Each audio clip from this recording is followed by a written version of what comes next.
So I shall introduce to us all today's speakers, Mr. Rajendra Ravi and Mr. Nishant Singh. So today's webinar will be in Hindi and English both.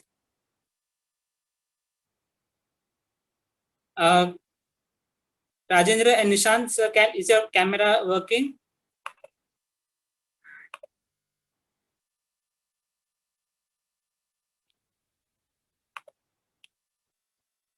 Hello? Yes, I think there was a lag on my side. Just a second.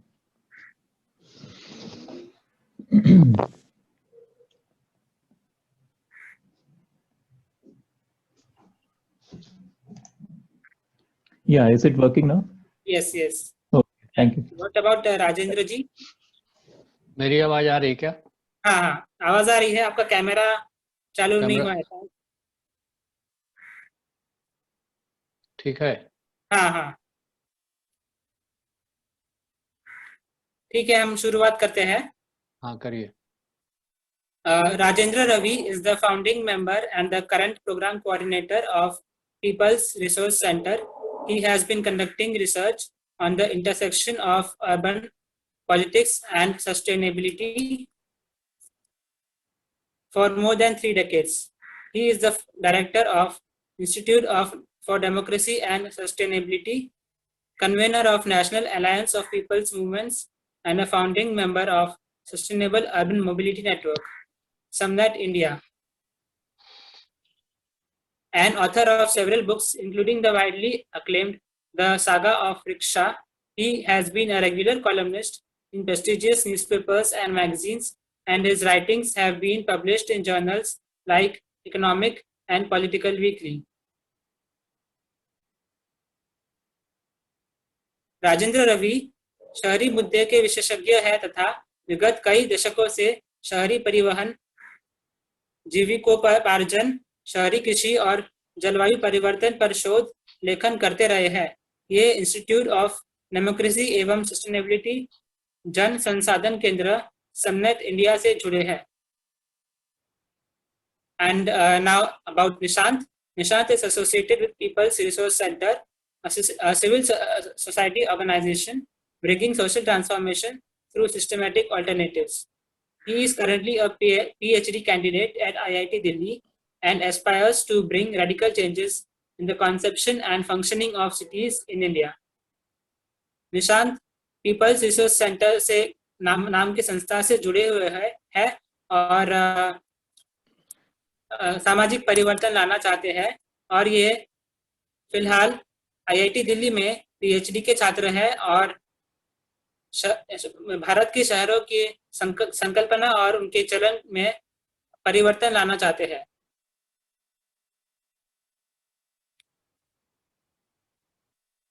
So I welcome thank you Yash. Their talk now. धन्यवाद. Yes. And I would request if you could introduce about your research on metros that you have conducted, and you can start your talk. Nishant आप शुरू करिए. Thank you. तो I think आज बहुत सारे लोग जुड़े हुए हैं, तो मैं क्योंकि जिन दो रिसर्च की बात इसमें हो रही है, यश आवाज साफ आ रही है ना मेरी? हाँ, कोई लैग वगैरह तो नहीं है? ठीक, एकदम सही आ रही है. ठीक है. तो ये जो दो बुकलेट्स जिनके बारे में बताया यश ने, तो वो कुछ समय हो गया उनको पब्लिश किए हुए हमें, तो हम उस पे तो थोड़ा बहुत बोलेंगे ही, लेकिन हम चाहेंगे कि बाकी लोग जो इसमें हमारे साथ जुड़े हैं आज के सेशन में, वो अपने कुछ सवाल रखें, कुछ अपने पॉइंट्स रखें, तो उससे चर्चा ज्यादा अच्छी बन पाएगी. क्योंकि unfortunately we haven't updated the analysis for last 1.5 years or 2 years, तो वो थोड़ा सा एक इसमें वीकनेस है. But we can respond according to the questions which we receive. और दाते जी हैज जॉइंड. नमस्ते दाते जी, so glad to see you here. Second, a lot of people, I guess, are joining from Mumbai, but also from other places in India. So we will be sharing the information, mostly an analysis, mostly on Delhi, but also something on Lucknow before the first phase of Lucknow Metro was completed. So this is just a disclaimer before starting the presentation. I have a quick this thing to show you in case some of you haven't got a chance to read the actual booklet. This is a 2018 publication. So as I said, you have to see the numbers and the analysis accordingly. थोड़ा पहले का है. जो major चीजें हैं उसमें हमारा focus जो था वो था कि कितनी फाइनेंशियल सस्टेनेबिलिटी ये जो मेट्रो प्रोजेक्ट बन रहे हैं पूरे देश में, उसमें से जो सबसे एक तरीके से फादर फिगर है सारी मेट्रो का, दिल्ली मेट्रो, उसमें क्या हलचल है फाइनेंशियल स्तर पे. और बहुत एक पॉपुलर एक नोशन है कि दिल्ली मेट्रो तो ऑलरेडी काफी प्रॉफिटेबल हो गई है, यानी उसका जो रेवेन्यू है वो रेवेन्यू सरप्लस चल रहा है और इट्स नॉट इन घाटा, मतलब बिल्कुल भी. वो हमने चेक किया तो I think very important thing to really understand here is कि दिल्ली मेट्रो जिस तरीके से अपने एनुअल रिपोर्ट्स में ये नंबर्स रिपोर्ट करता है वो बहुत गोलमोल रहता है. उसमें क्या रहता है कि they report operational revenue and operational expenditure, and based on the operational this thing जैसे कि हमें ऑपरेशनल मतलब प्रॉफिट है, ठीक है, ऑपरेशनल में. बट क्या होता है कि जो मेट्रो बनी है उसमें बहुत बड़ा अमाउंट जो है वो जाइका, जो इसकी जापानीज इंटरनेशनल फाइनेंशियल इंस्टीट्यूशन है, उसकी तरफ से जो फंडिंग मिली हुई है इसको बनाने की, कैपिटल एक्सपेंडिचर इसको खड़ा करने में, उसका जो लोन है उसको चुकाने में बहुत बड़ा अमाउंट जाता है. तो अगर आप उसको डिस्काउंट नहीं करेंगे इस पूरे जो रेवेन्यू आ रहा है उसमें से, तो डेफिनेटली ये आपको लग सकता है कि मेट्रो जो है वो तो सरप्लस में चल रहा है और it's a very successful model of public transport, कि जिसमें public transport is itself getting profit.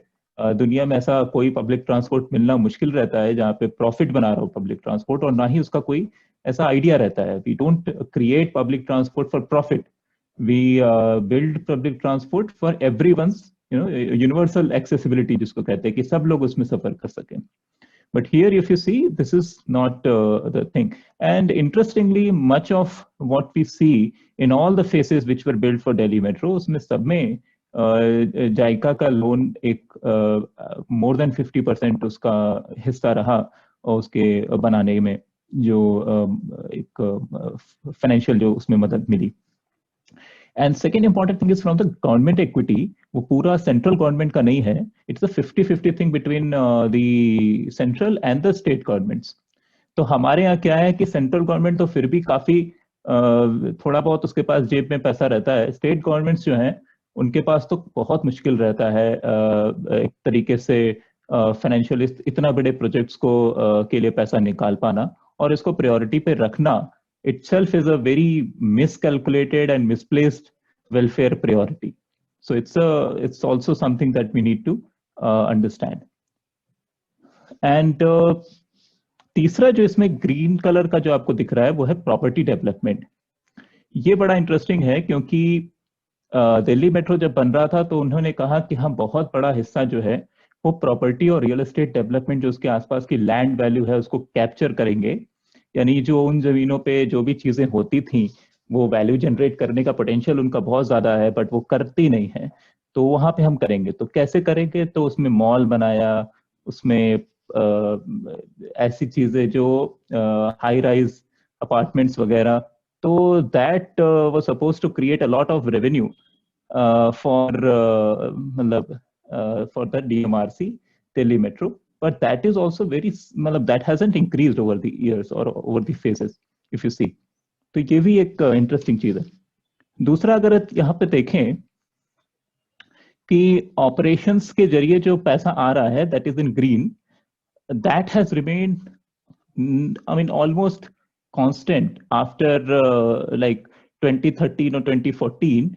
last three, if you see, the green is remaining, I mean, green remains the same. जो बढ़ रहा है पैसा, overall revenue जो बढ़ रहा है, that is increasing primarily because of what is in yellow, and which is from external projects. And what is this external project? It is other metros. So once you build a system which you can brand and market as a successful model, you create other systems which are exact replica of the same thing. तो यही 2014, 15, 15, 16 के आसपास का time है जब लखनऊ में metro बन रहा है. तो ये लखनऊ मेट्रो कौन बना रहा है? तो डीएमआरसी बना रहा है.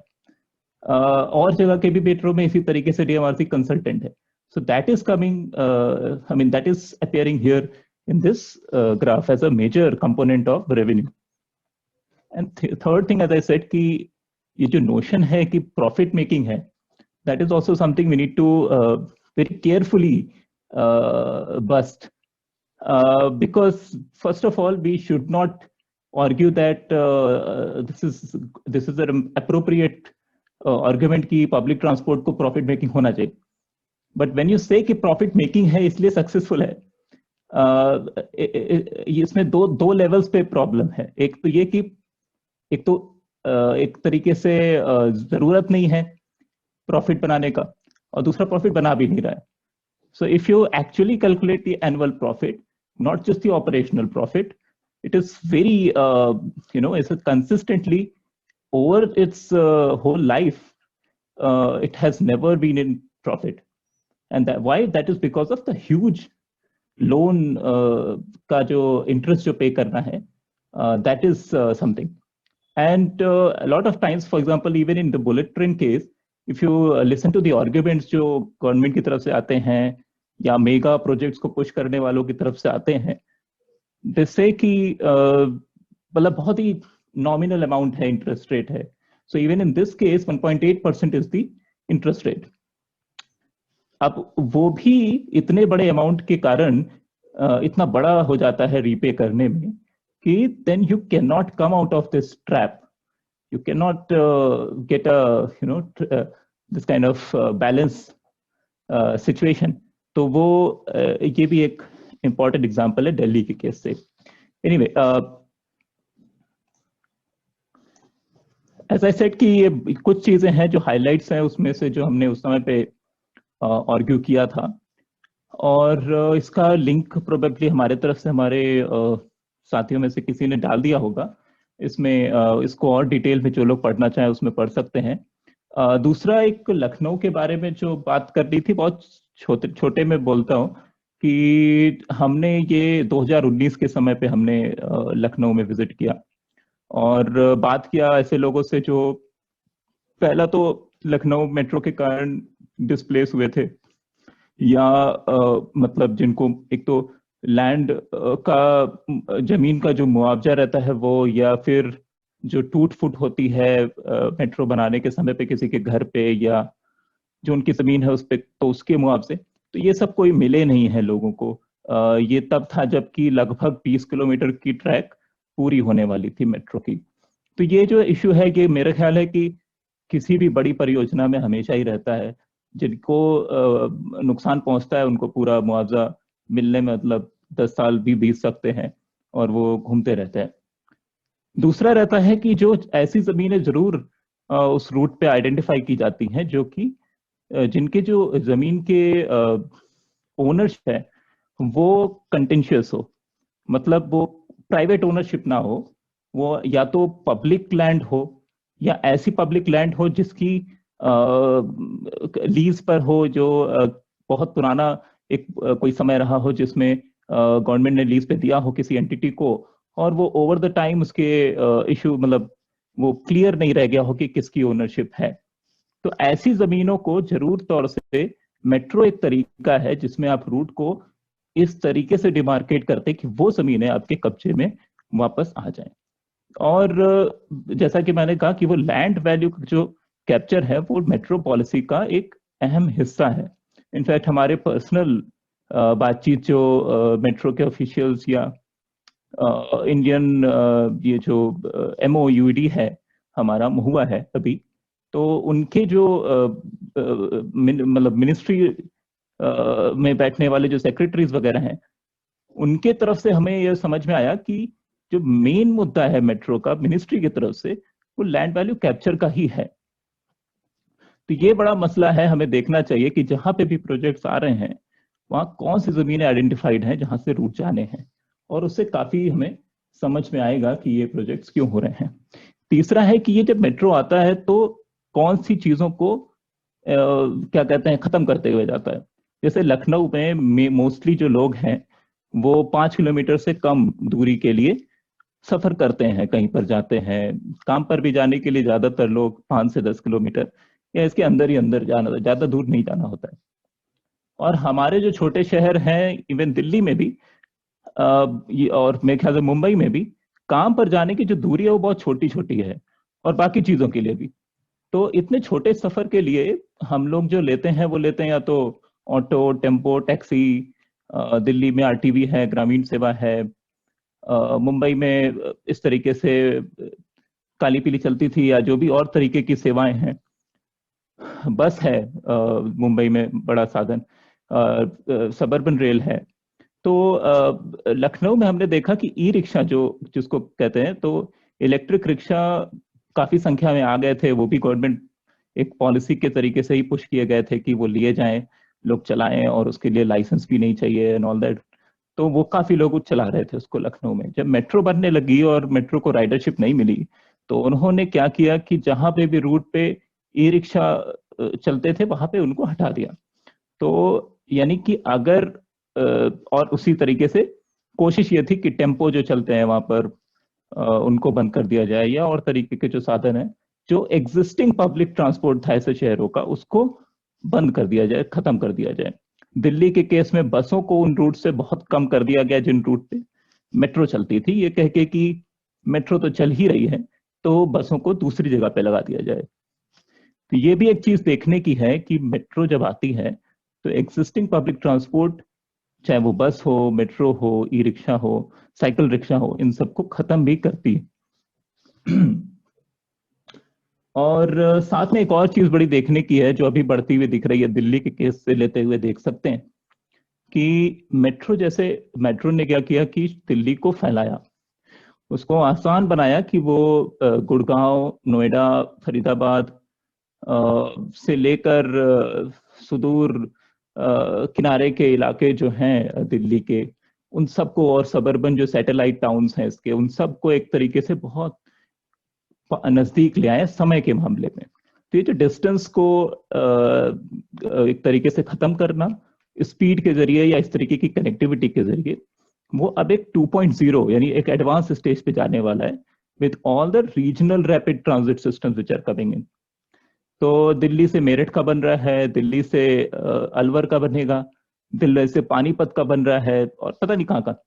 तो ये जो रैपिड रेल ट्रांजिट सिस्टम है, मेरे ख्याल से वहां पे महाराष्ट्र में देखें तो पुणे नासिक की बात होती है, मुंबई से पुणे की तो बात होती ही रहती है बहुत समय से। बुलेट ट्रेन के अलग अलग रूट सोचे जा रहे हैं, सेमी हाई स्पीड के रूट हैं। तो ये तो लगातार इसमें ये मतलब metro is like preparation of cities to get a 2.0 advancement for these kinds of rapid transit systems. That is also something we need to be aware of, and which is just starting to come up. So I think I will start here. There are so many things which we can share, but I think I'll respond to any questions which anybody has to ask. और रवि जी को request करूंगा कि अगर वो कुछ जोड़ना चाहें main चीजें इसमें।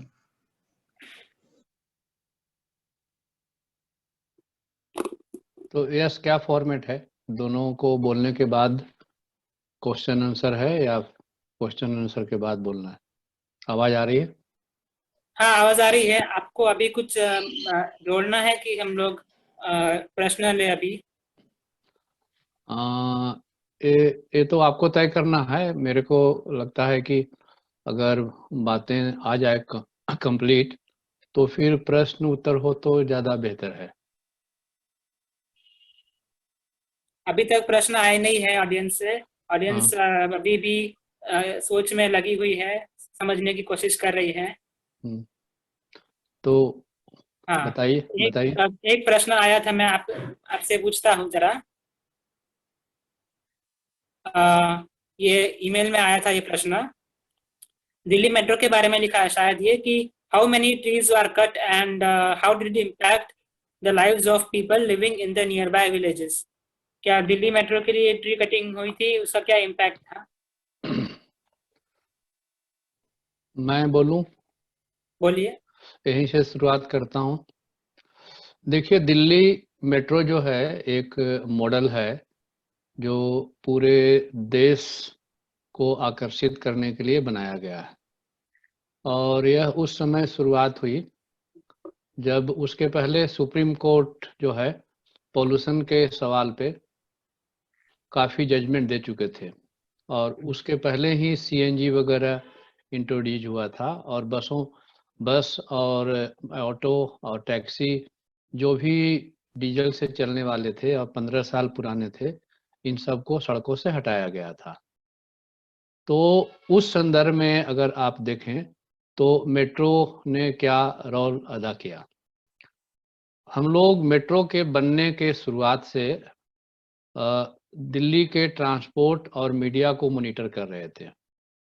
तो मेट्रो जो है एक मॉडर्न मार्केटिंग का जो सिस्टम है उसको अडॉप्ट करती है। फैसिलिटी जो है उसका मेन लक्ष्य नहीं है। और हम लोगों ने श्रीधरन के जो पहला इंटरव्यू आया था वो कहे थे कि मेट्रो आने से क्या फ़ायदा है। पहला उन्होंने कहा कि दिल्ली में जो प्रदूषण है वो ख़त्म हो जाएगा। दूसरा उन्होंने कहा कि जो कंजेशन है सड़कों पे वह ख़त्म होगी। तीसरा है कि रोड एक्सीडेंट वगैरह दूर हो जाएगा। चौथा, लोगों को ट्रांसपोर्टेशन की सुविधा मिलेगी। और पांचवा, लोगों की नौकरी मिलेगी। ये सब उस समय के क्राइसिस जो पैदा हुआ था दिल्ली में, और जो कोर्ट में जो केस चल रहे थे PIL MC मेहता का केस, और उससे जो अराजकता फैली थी और उसका जो पॉलिटिकल डिसीजन लेना था लोगों को वो नहीं ले पा रहे थे, उससे मेट्रो निकला। और जब वो मेट्रो की जब शुरुआत हुई तो आप मेट्रो से जब भी कुछ मांगेंगे RTI में तो कहते हैं कि हमने एक भी इंच लैंड एक्वायर नहीं की है और हमने एक भी पेड़ नहीं काटे हैं। उसकी वजह क्या है कि दिल्ली में मेट्रो ने वो जमीन ली है जो बरसों पहले आज़ादी के बाद से अभी तक जो जमीन सरकार ने एक्वायर की थी और सरकार ने वेलफेयर के लिए एक्वायर की थी, वो जमीन उन्होंने ट्रांसफर कर दिया। तो उससे वो बच निकला, और इससे बड़े बड़े इविक्शन हुए हैं।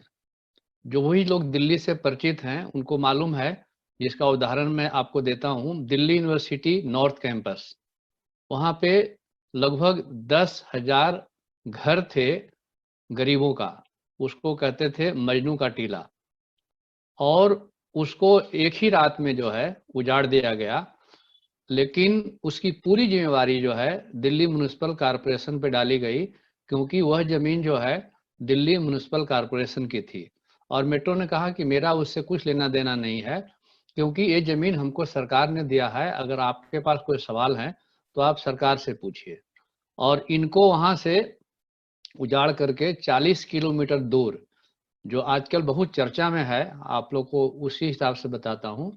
सिंधु बॉर्डर जो है हरियाणा दिल्ली के एक दूसरे छोर पे है, वहीं पे कुछ लोगों को बसाया गया। बाकी वहाँ पे किराएदार थे, बाकी जो दूसरे लोग रहते थे वो सब को हटा दिया गया। वो लोग यहाँ पे जीविकापार्जन करते थे। तो ये पूरा हालत है। दूसरा, जो इन्होंने पेड़ काटे, तो पेड़ काटने के बाद हम लोगों ने RTI किया। उसकी काफ़ी संख्या थी, अभी याद नहीं आ रहा है, लेकिन उन्होंने अपने जवाब में लिखा कि हमने एक पेड़ के बदले 10 पेड़ लगाने का वायदा किया। तो हम लोगों ने पूछा कि वो पेड़ आपने लगाया कहाँ? तो उन्होंने कहा पेड़ लगाने की जिम्मेवारी हमारी नहीं है, क्योंकि हमारे पास जमीन नहीं है। हमने उतने पैसे दिल्ली सरकार को दे दिया। अब दिल्ली सरकार से आप पूछिए कि वो पौधे कहाँ लगाए गए हैं। वो कहीं भी पौधे मिले नहीं।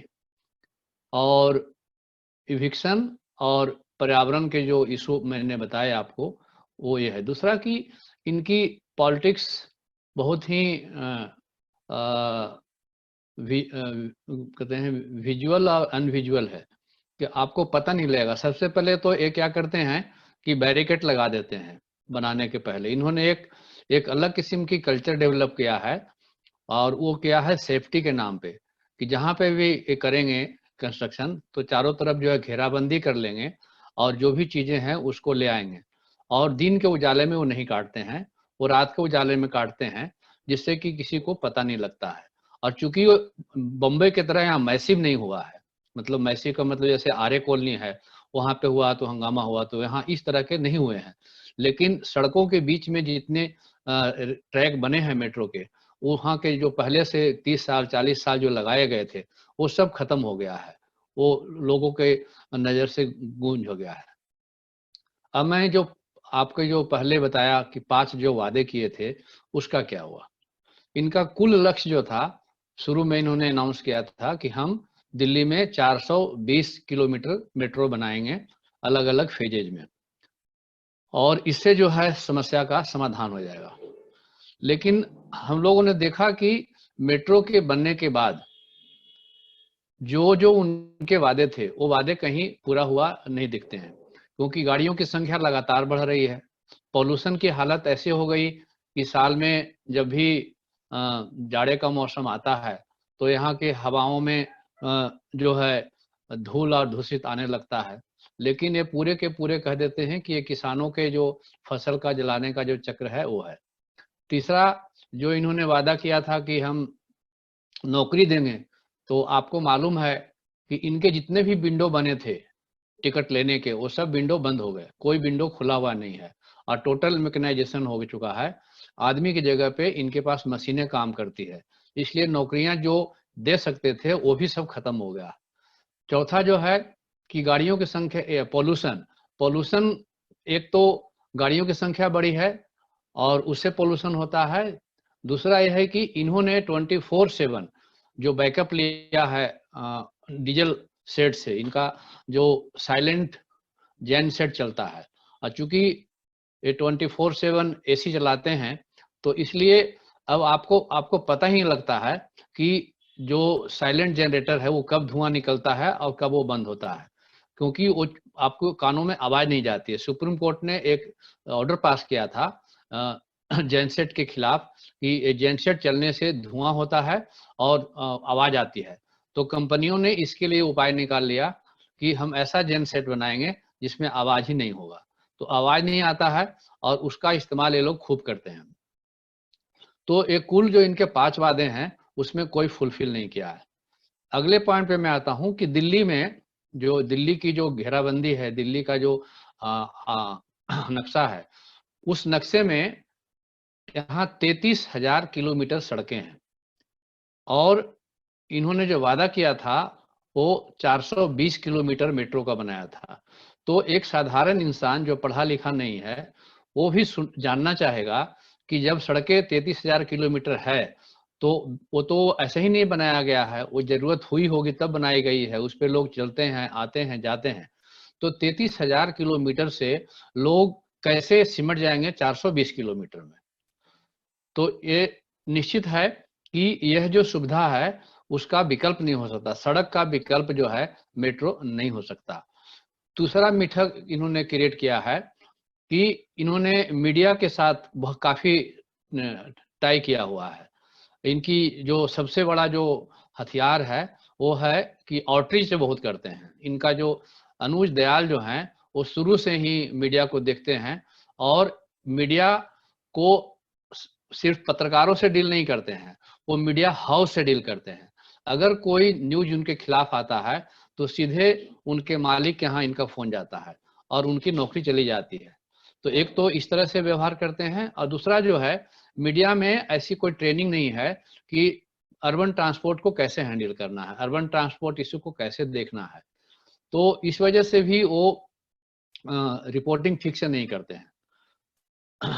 तो ये क्या करते हैं कि हर एक दिन प्रेस रिलीज निकालते हैं कि भाई आज जो है जून के गर्मी के दिनों में मेट्रो पे कम्यूटरों की संख्या जो है वो 22 लाख लोग आज चल के गए, 25 लाख लोग के चल गए, और ये सब न्यूज पेपर के हेडिंग में रहता है। लेकिन जो डीटीसी है, जिसमें कि 2008 के बाद मेजर इन्वेस्टमेंट नहीं हुआ है, और मेजर ना ही इन्वेस्टमेंट होने के बावजूद भी उनकी जो डेली जो लोग कम्यूट करते हैं उसकी संख्या 45 से 55 लाख के बीच में जाता है। तो आप ये अनुमान लगा सकते हैं कि सरफेस ट्रांसपोर्ट से लोग इतनी बदहाली के बाद भी लोग कैसे जाते हैं, जिसकी संख्या इतनी हो जाती है, उससे दुगना हो जाता है, और इसमें उससे हाफ रहता है। लेकिन लोगों को मीडिया के माध्यम से एक माइंडसेट डेवलप किया गया है कि अगर शहर को सुंदर रहना है और शहर को साफ सुथरा दिखना है तो मेट्रो लाना है। और जब पूरे 10 सालों के दौरान पूरे शहर का पैसा जो है वो दूसरे ट्रांसपोर्ट पे न खर्च करके मेट्रो पे खर्च किया, इसके बावजूद भी उस पे नहीं जा रहे हैं, तो आप समझ सकते हैं कि इसकी पॉलिटिक्स क्या होगी। तीसरी जो बात है जो निशांत ने मेंशन किया कि ये कहते हैं कि हम लोग एक ग्लोबल पैरामीटर के आधार पे निर्माण करते हैं और ग्लोबल पैरामीटर के नाम पे ट्रांसपेरेंट तरीके से टेंडरिंग करते हैं। लेकिन हम लोगों ने जो 10 साल मॉनिटर किया इनके मीडिया का, तो हमने देखा कि इनके कंस्ट्रक्शन के दौरान 2-3 ही जो बिल्डर थे वो काफी फायदे में आए। आप देखेंगे कि हर एक स्टेशन पे जो जो माल बना है उसमें एक खास बिल्डर को मुनाफा हुआ है, और अगर ये कम्पिटिटिव बिल्ड टेंडर आते हैं तो उन्हीं को ऐसा मिल जाता है। तो कहीं ना कहीं ये मिक्स किया हुआ है। दूसरा, इन्होंने शुरू के जो है मैंने इंडियन इंडस्ट्री को सबोटेज किया है। आप लोग को मालूम होगा कि जो श्रीधरन जो थे वो दिल्ली इंडियन रेलवे से आए थे, और इंडियन रेलवे का एक अपना दुनिया में रुतबा है, अपने के यहाँ का सबसे बड़ा इंडस्ट्री है, और चूंकि आबादी हमारे के यहाँ ज्यादा है, इसका फैलाव ज्यादा है, इसलिए ग्लोबली भी इंडियन रेलवे काफी अहम रोल अदा करता है। तो उन्होंने शुरू में मंत्रिमंडल ने कहा था कि जो भी मेट्रो बनेगा वो बनेगा ब्रॉड गेज में, लेकिन इन्होंने बार बार लॉबिंग करके और मंत्रिमंडल के रद्द करने के बावजूद भी अंत में इन्होंने ब्यूरोक्रेसी को लॉबिंग किया और 3rd फेज में इन्होंने गेज को बदलवा दिया। जो ब्रॉड गेज था उसको स्टैंडर्ड गेज में कर दिया। उससे क्या हुआ कि भविष्य में जो इंडियन रेल का नेटवर्क उससे जुड़ सकता था वो उससे कट हो गया।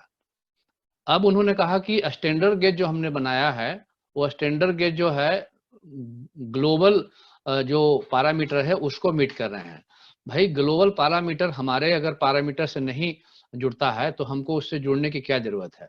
और उसका जो पूरा नकारात्मक जो प्रभाव पड़ा कि स्टैंडर्ड गेज के जो भी डब्बे वगैरह बन के आते थे वो सब दूसरे जगह दूसरे मुल्क से बनते थे।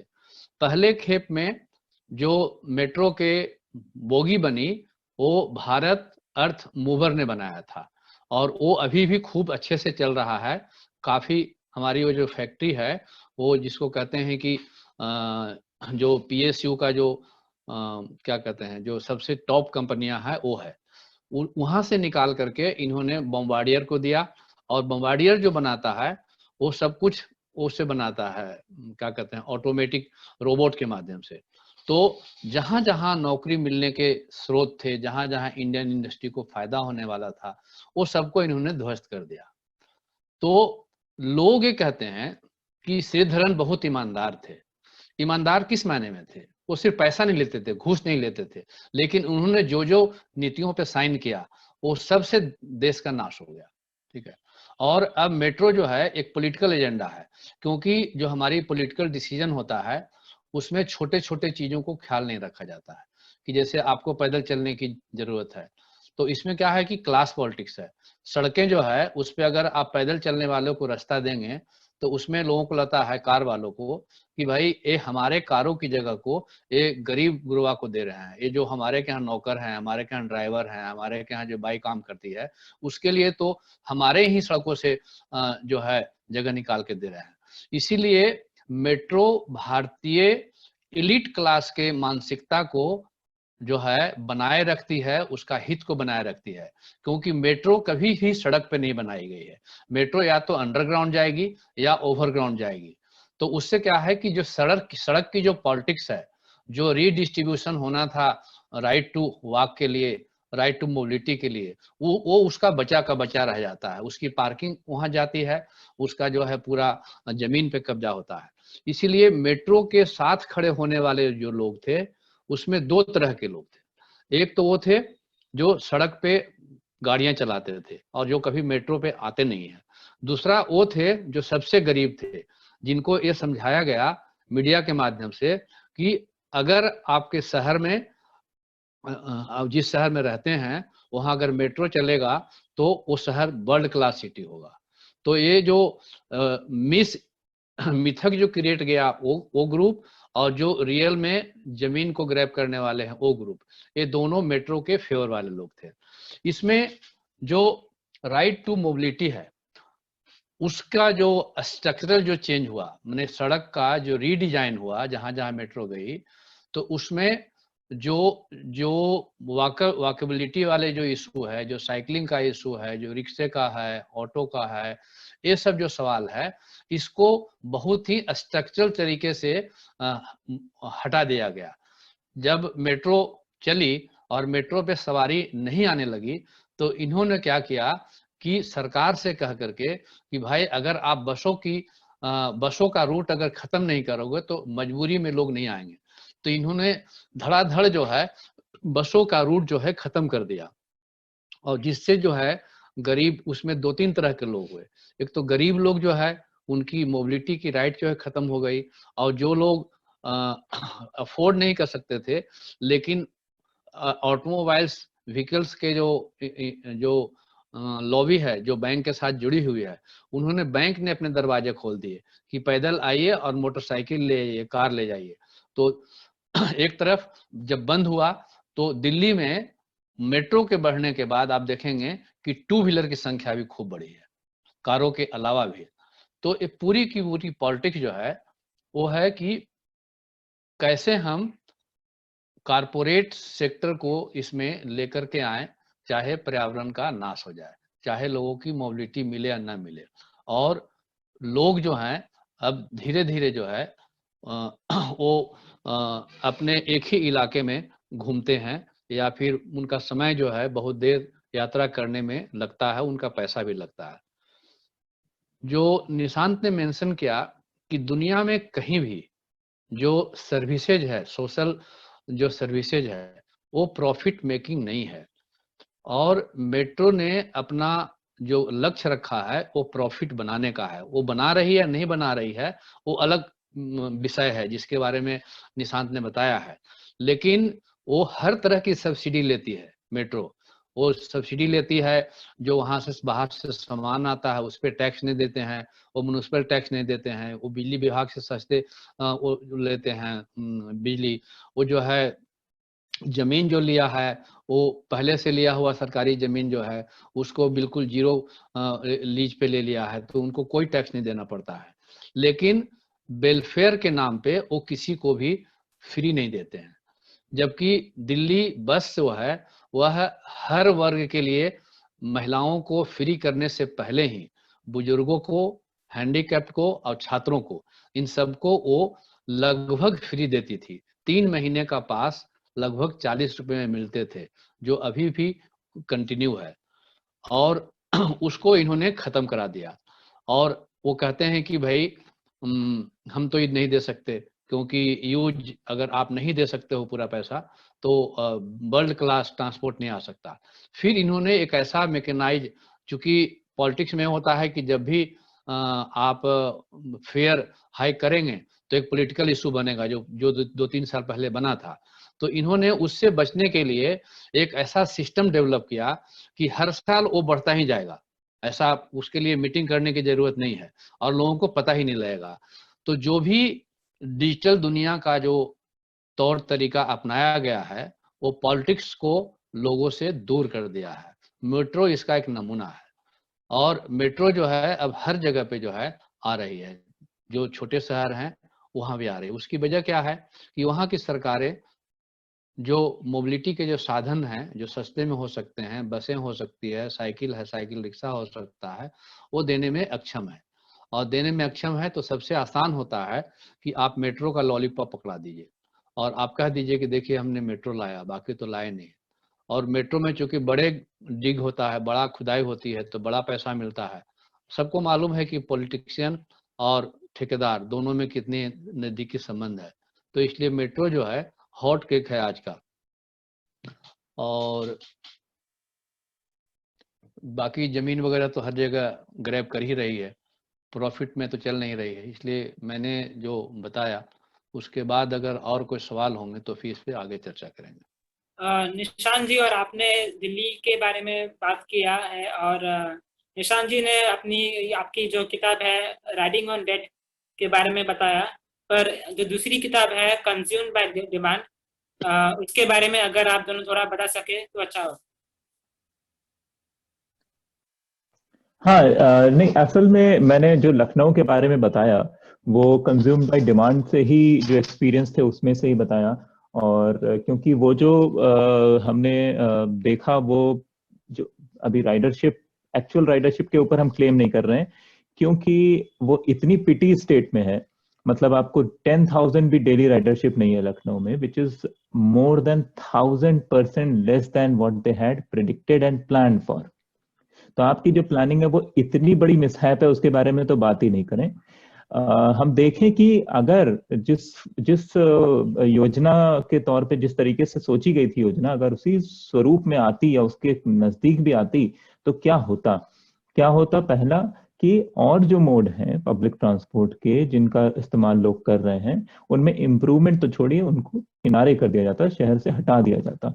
और ये एक जरिया बन जाता कि आप जोर जबरदस्ती से उसको हटा सकते हैं, ये कह के कि मेट्रो आ गई है तो अब मेट्रो के लिए हमें थोड़ा राइडरशिप बढ़ाने के लिए हमें ये मेजर लेने पड़ेंगे। या प्लानिंग के लैंग्वेज उसको कहते हैं कि आप जो है कंपटीशन कम कर रहे हैं, बल्कि कॉम्प्लीमेंट्री उसको बना रहे हैं डिफरेंट मोड्स को आपस में। लेकिन ये सब कहने की बातें हैं। अगर ई रिक्शा वाला जो है, जो कि एक बहुत बड़ा रोजगार वाला भी मसला है, जो रवि जी इम्फेसाइज कर रहे थे कि अगर मेट्रो आ रही है तो रोजगार बढ़ रहा है या घट रहा है शहर के अंदर, और उससे जुड़ी हुई जो इनसिक्योरिटीज है लोगों की, उसका क्या हो रहा है। तो हम जो समझ पा रहे हैं, मेट्रो के आते ही लोग जो है, जो साइकिल वाले हैं, ई रिक्शा चलाने वाले हैं, टेम्पो चलाने वाले हैं, वो बहुत खतरे में आ जाते हैं एकदम से कि अब हम कहाँ चलाएंगे और कहाँ नहीं चलाने को मिलेगा। तो आप लखनऊ, आप उसमें देखेंगे तो हमने एक फोटोग्राफ भी डाला है, उसमें मेट्रो बनी भी नहीं है, उसके बस पिलर्स लगे हैं और वहां पे ये पोस्टर लग गया है कि यहाँ पे ई रिक्शा चलाना मना कर दिया गया है, इस पे 500 रुपए जुर्माना या कुछ इस तरीके से। तो ये लखनऊ का हाल है। मुख्य जो चीजें हैं वो आई थिंक जो हमने देखा, उसमें राइडरशिप कुछ भी नहीं है, अभी तक नहीं है। रिसेंट भी जो आया है उसमें 13,000, 14,000, 10,000 ऐसे फ्लक्चुएट होता है डेली राइडरशिप, विच इज, मतलब आप इसको मास ट्रांसपोर्ट कह ही नहीं सकते हैं, कुछ है ही नहीं है लखनऊ जैसे शहर के लिए, जहाँ की आबादी करीब करीब 30 लाख के ऊपर पहुंचेगी।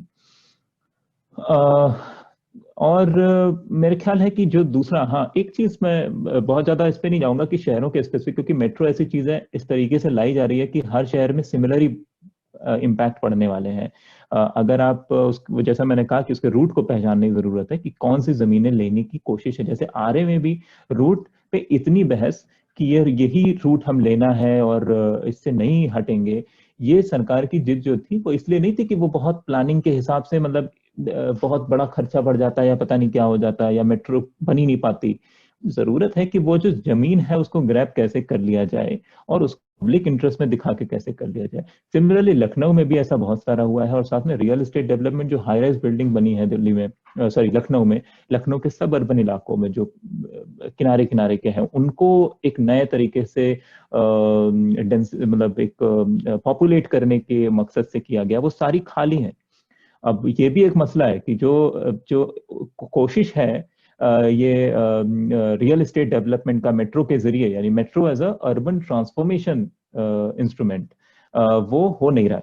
दिल्ली में भी नहीं हुआ मेट्रो, मुंबई में भी काफी समय हो गया अब चलते हुए, बेंगलोर में कुछ समय हो रहा है।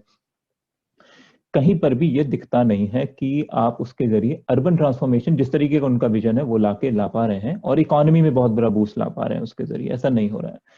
लेकिन हर जगह पे ये घोस्ट सोसाइटीज बन रही हैं जहाँ पे खाली पड़े हैं कमरे, कोई खरीदने के लिए नहीं है, विवादों में भी है, आप डिलीवर भी नहीं कर पा रहे हैं जिन लोगों ने उसमें पैसा दिए हैं। दिल्ली के केस में पार्श्वनाथ जो बिल्डर है, उसके ऊपर तो बहुत सारे लिटिगेशंस हुए, जिसमें ये केस हुआ कि आपने लोगों को कह दिया कि हम फॉर एग्जांपल 2014 तक दे देंगे बनाकर, लेकिन वो आज 2020 भी हो गया है और कुछ प्रोजेक्ट बना है, कुछ नहीं बना है, और वो लिटिगेशंस चलते रहे। तो ऐसे ही केस लखनऊ के केस में भी हमें काफी सारे देखने सुनने को मिले। और मतलब इसीलिए मैं कह रहा हूँ कि थोड़ी जनरल क्रिटिक जो है मेट्रो का वो ज्यादा इंपॉर्टेंट हो जाता है, और जो लोकल क्रिटिक है हर मेट्रो का वो इम्पोर्टेंट है, लेकिन उसको हमें थोड़ा सतर्कता से और थोड़ा ज्यादा बारीकी से देखने की जरूरत है कि वहां पे कौन सी चीजें हैं जो खास तौर से वहां पे ही घटित हो रही हैं। जनरल क्रिटिक में जो 2-3 चीजें मेरे ख्याल है पहले बात में मैं थोड़ा छोड़ दिया था, इन्वायरमेंटल एंगल से स्पेशली, क्योंकि यहाँ पे काफी सारे लोग उस नजरिए से सुनने के लिए, समझने के लिए आए हैं। एक तो यह है कि पहला क्लेम क्या है इन्वायरमेंटल बेनिफिट या इन्वायरमेंटली सस्टेनेबल ट्रांसपोर्ट होने का इसका, कि बहुत सारे लोग जो कार चलाते हैं या private mode of transport use करते हैं वो शिफ्ट कर जाएंगे मेट्रो पे। ठीक है, तो हमें ये जो थ्योरी है इसको समझने की जरूरत है कि क्या ऐसा दिल्ली के केस में हुआ है। तो हमें जो भी, एक तो बहुत इसके ऊपर कोई स्टडी तो ये लोग करते नहीं है, इतना सारा मतलब इतना रिसोर्सफुल है डीएमआरसी, बट वो इस पे कोई एक स्टडी अभी तक नहीं कंडक्ट करा पाया कि एक्चुअली उन्होंने कितना बेनिफिट दिया, environmental benefit. They use those projected calculations जो उन्होंने 1997 में की थी कि हम ऐसे करेंगे, और उस समय का जो चॉइस का एक सर्वे कर लेते हैं कि आप क्या मेट्रो बनेगी तो इस्तेमाल करेंगे क्या, तो वही अभी 2020 तक भी उनका वही प्रोजेक्शन चलता रहता है कि इतना हमने बेनिफिट कर दिया है दिल्ली में। जबकि आप देखें तो रोड चौड़ी होती जा रही है, जो कि रवि जी बोल रहे थे कि सड़कों पे गाड़ियों की संख्या तो पता नहीं कहाँ पहुंच गई है। तो ये जो लोग सड़क पे गाड़ी लेके चल रहे हैं वो शिफ्ट हुए होते तो इतने संख्या थोड़ी ना होती, और इतना चौड़ी चौड़ी 8-8 लेन की सड़कें थोड़ी बनानी पड़ती दिल्ली में। और आप मुंबई में भी देखेंगे तो ऐसी स्थितियां दिखेंगी, मेट्रो जहां आ गई है ऐसा थोड़ी है कि वहां से ट्रैफिक कम हो गया है। ये होता नहीं है क्योंकि लोग कार को छोड़ते नहीं हैं, और स्पेशली मोटरसाइकिल को तो बिल्कुल नहीं छोड़ते, जिसको आप सोचते हैं कि कार का तो आदमी नहीं छोड़ता है लेकिन चलो मोटरसाइकिल छोड़ देगा, वो इसमें छोड़ता है क्योंकि बहुत ही सिंपल इकोनॉमिक कैलकुलेशन उसमें काम करता है। मोटरसाइकिल का खर्चा 1 किलोमीटर का अगर ईंधन का देखें, फ्यूल का देखें, तो 1 से 1.5 रुपए पर किलोमीटर पड़ जाएगा, 2 रुपए पड़ जाएगा। और अगर आप मेट्रो का किराया देख लें 1 किलोमीटर, जैसा कि मैंने कहा कि ज्यादातर जो ट्रिप्स हैं मेट्रो में हो चाहे कैसी भी हो, हमारे भारतीय शहरों में, दिल्ली जैसे महानगर सबसे बड़े शहर में भी ज्यादा से ज्यादा ट्रिप्स जो हैं वो 5 किलोमीटर से कम और 10 किलोमीटर से तो डेफिनेटली कम ही होती हैं। इतनी लंबी ट्रिप्स कोई लगाता नहीं है बड़ी संख्या में। तो अगर एवरेज ट्रिप लेंथ हमारी 5 किलोमीटर 6 किलोमीटर टाइप की है, तो उसके लिए अगर किराया इतना ज्यादा पड़ेगा जो कि 30 रुपए 40 रुपए एक तरफ का, तो क्यों सेंस बनेगा आदमी का शिफ्ट करने का। तो एक तो इकोनॉमिक उसमें बहुत सिंपल है। इनफैक्ट हमारे यहाँ तो बस में भी लोग इसीलिए बहुत कई बार शिफ्ट नहीं करते हैं, क्योंकि छोटी अगर डिस्टेंस है तो उसमें बस का भी किराया जो है ज्यादा पड़ जाता है मोटरसाइकिल के किराए से। तो ये एक चीज है जो हमें एक और देखने की जरूरत है कि क्लाइमेट जस्टिस के एंगल या एनवायरमेंटल जस्टिस के एंगल से हमें किराया जो पब्लिक ट्रांसपोर्ट का है उसको फिर से स्क्रूटनी करने की जरूरत है, और उसको कम कराने की जरूरत है, और उसको अफोर्डेबल बनाने की जरूरत है, जिससे कि शायद ये चांस बेहतर हो पाए कि शायद काफी सारे लोग पब्लिक ट्रांसपोर्ट में शिफ्ट हो, और जो भी थोड़ा बहुत जो मोड शिफ्ट करने के कारण एनवायरमेंटल बेनिफिट मिलने की बात करते हैं वो हो पाए। अभी तो वो बिल्कुल भी नहीं है। दूसरा कि सबसे बड़ी बात है कि 70% एनर्जी हम सबको पता है कि वो कोल पावर्ड है हमारे यहाँ। बिजली से अगर आप कोई चीज चला रहे हैं तो आप उस जो शहर का एमिशन है उसमें तो कम कर रहे हैं, लेकिन क्या कहते हैं वो एयर आपके सामने से डिसअपियर हो गया है पोल्यूशन, लेकिन वो पोल्यूशन और क्लाइमेट पे तो असर वो डाल ही रहा है। और ऐसा लगता नहीं है जिस तरीके की कोल पॉलिसी इंडियन गवर्नमेंट पुश कर रही है उससे ऐसा लग नहीं रहा है कि कोल से बहुत जल्दी हम रिन्यूएबल पे शिफ्ट करने वाले हैं। डीएमआरसी क्लेम करती है कि हम लगातार सोलर ये लगा रहे हैं, अपने सोलर प्लांट्स लगा रहे हैं जहां से हम अपनी एनर्जी बना रहे हैं। अब अगर उसको देखें तो अभी आज की तारीख में उनके पिछले 5 साल से क्लेम चल रहे हैं, अभी तो 10 से 12% उनकी टोटल इलेक्ट्रिसिटी कंजम्पशन जो है वो सोलर हुई है। ऐसा उनके खुद के अगर एनुअल रिपोर्ट्स को देखें। और वो और दूसरी बात की हमें देखने की भी जरूरत है कि इलेक्ट्रिसिटी का कंजम्पशन किन किन जगहों पे होता है। मतलब बस के केस में आप देखेंगे तो बस स्टॉप कितना मिनिमल लाइट यूज करता है, बस के अंदर की लाइटिंग बहुत कम होती है, जरूरत ही कम होती है, एक तरीके से उतनी जरूरत ही नहीं है। मेट्रो के अंदर कंपाउंड अगर आप देखेंगे उसकी पावर का कंजम्पशन का लेवल देखिए, वो कितना ज्यादा गुना ज्यादा है एक बस के सिस्टम के सामने। तो इवन एक आप उसको रिन्यूएबल पे शिफ्ट कर भी दें तो बस के सामने से एक सवाल पूछा गया है कि इसके सामने दूसरे और कौन से सस्टेनेबल मोड ऑफ ट्रांसपोर्ट हैं, तो डेफिनेटली बस है और बस के साथ इंटीग्रेटेड है, साइकिल के साथ अगर उसको इंटीग्रेट कर दिया जाए तो हमारी स्पेशली जिस स्थिति में हमारे आज के शहर भी हैं भारत के, उसमें मतलब हमारी सारा सरदर्द तो शायद खत्म ही हो जाए। फिर वो जो माथापच्ची बचेगी वो सिर्फ कार चलाने के ऑब्सेस्ड लोगों की बचेगी कि ट्रैफिक जाम होता रहता है और बाकी जो चीजें हैं वो उनको झेलना पड़ेगा, अपना जो कार से बाहर जाना ही नहीं चाहते हैं। अगर आप बस के सिस्टम को बेहतर कर दें, उसको साइकिल के साथ जोड़ दें और साथ में एक सेफ मोड ऑफ ट्रांसपोर्ट दें पैदल चलने वालों को, डिसेबल्ड लोगों को और बच्चों के लिए, तो ये कुल मिला के हमारे शहर में मोबिलिटी की समस्या लगभग खत्म हो जाती है। ठीक है, तो ये हमें बहुत, और ये बहुत सिंपल है, मतलब इसको कोई इसमें कोई साइंस या बहुत बड़ा एक इसमें कुछ रॉकेट साइंस नहीं है इस चीज को समझाने के लिए। बहुत ही सिंपली ये दिखता है कि ये हो सकता है। तो ऐसा क्यों हो रहा है? क्योंकि वही बात, वो जो बिग टिकट है वो अगर बंद हो जाएगा तो फिर construction lobby, real estate lobby, malls और इस तरीके से इनफैक्ट इवन पावर कॉरपोरेशंस जो हैं जो बिजली पैदा कर रही हैं, और इंडिया तो अभी एफ्लुएंट हो गया है काफी पावर प्रोडक्शन के टर्म्स में, फिर भी हम और पावर प्रोड्यूस करते जा रहे हैं, तो सब कुछ आएगा कहाँ? तो वो उसके लिए हमें और मेट्रो बनानी पड़ेंगी ताकि वो खपत हो सके। तो ये हमें बहुत ध्यान रखने का जरूरत है। और दूसरा कि जो पुश है वो भी देखना पड़ेगा कि मेट्रो पुश कौन कर रहा है और कैसे कर रहा है। अब आप देखेंगे जहां पे भी मेट्रो की मांग होती है वहां कोई लोग नहीं कह रहे होते कि चलो भाई मेट्रो दे दो हमें, बट आता कैसे है कि मेट्रो मिलने वाली है, ये सौगात है, it's a gift from the local politician or the state government or the prime minister or anybody who wants to seem very people friendly, is कि सौगात मिल रही है, गिफ्ट मिल रहा है, and then people will get this thing कि भाई अब ये तो मिल ही रहा है, ये तो ले ही नहीं। जैसे लखनऊ में बड़ा इंटरेस्टिंग है, हमने ज्यादा जो लखनऊ पे रिसर्च किया वो ये कि यही ज्यादा किया कि कल्चरल कैसे ये वो फेनोमेनन बनता है metro.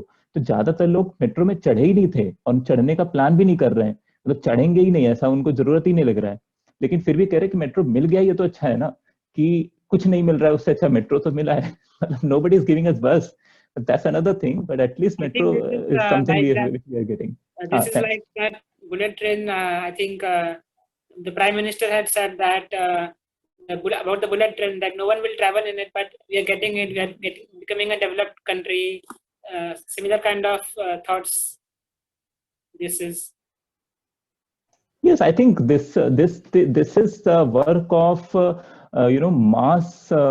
This is how they change the mass psychology when they want to push for these mega projects. That they say कि ये बहुत काम की चीज है और अभी नहीं अगर कोई चढ़ रहा है तो उसको लगता है कि वो 10 साल बाद तो चढ़ना चाहेगा, तो अभी बन जाने दो। And this is also depravity, this is also indicative of depravity कि लोगों को पता है कि साइकिल लेन नहीं मिलने वाली है, लोगों को पता है कि फुटपाथ ठीक नहीं बनने वाला है, सड़क नहीं बनेगी, बस नहीं मिलेगी, तो ये मिल रहा है तो इसको क्यों छोड़ें। दिस इज ऑल्सो मतलब छोटे शहरों में स्पेशली जहाँ पे कुछ नहीं आया पिछले 15 सालों में ट्रांसपोर्ट के नाम पर, तो वहाँ ये भी साइकोलॉजी भी काफी काम करती है इसको पुश कराने में। अच्छा, Shripad Motiram, would you like to ask your question?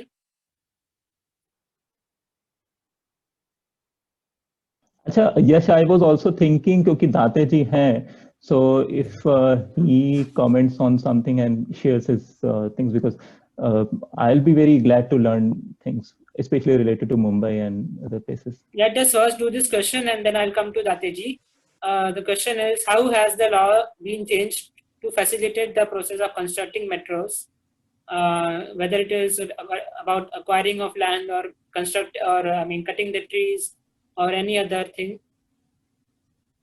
So I just, thanks a lot for this. I'm actually a professor in the US and I've lived for a long time in Mumbai. So my interest is partly on Mumbai, but also I am very interested in this whole infrastructure projects that are going on, which are largely functioning as land grabs.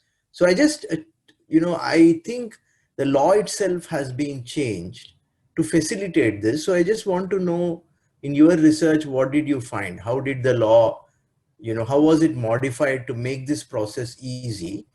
And I guess you answered to a certain extent my second question, which is, अगर metro नहीं है, तो ऐसा बताया जा रहा है कि मेट्रो के बिना हमारा मतलब देश बढ़ नहीं सकता है और पर्यावरण का भी जो भी प्रोटेक्शन है नहीं हो सकता है, कि what are the sustainable alternatives? कि आप बोल रहे हैं कि मेट्रो से हमारा नुकसान ही हो रहा है, तो कैसे हम alternatives, what are the alternatives?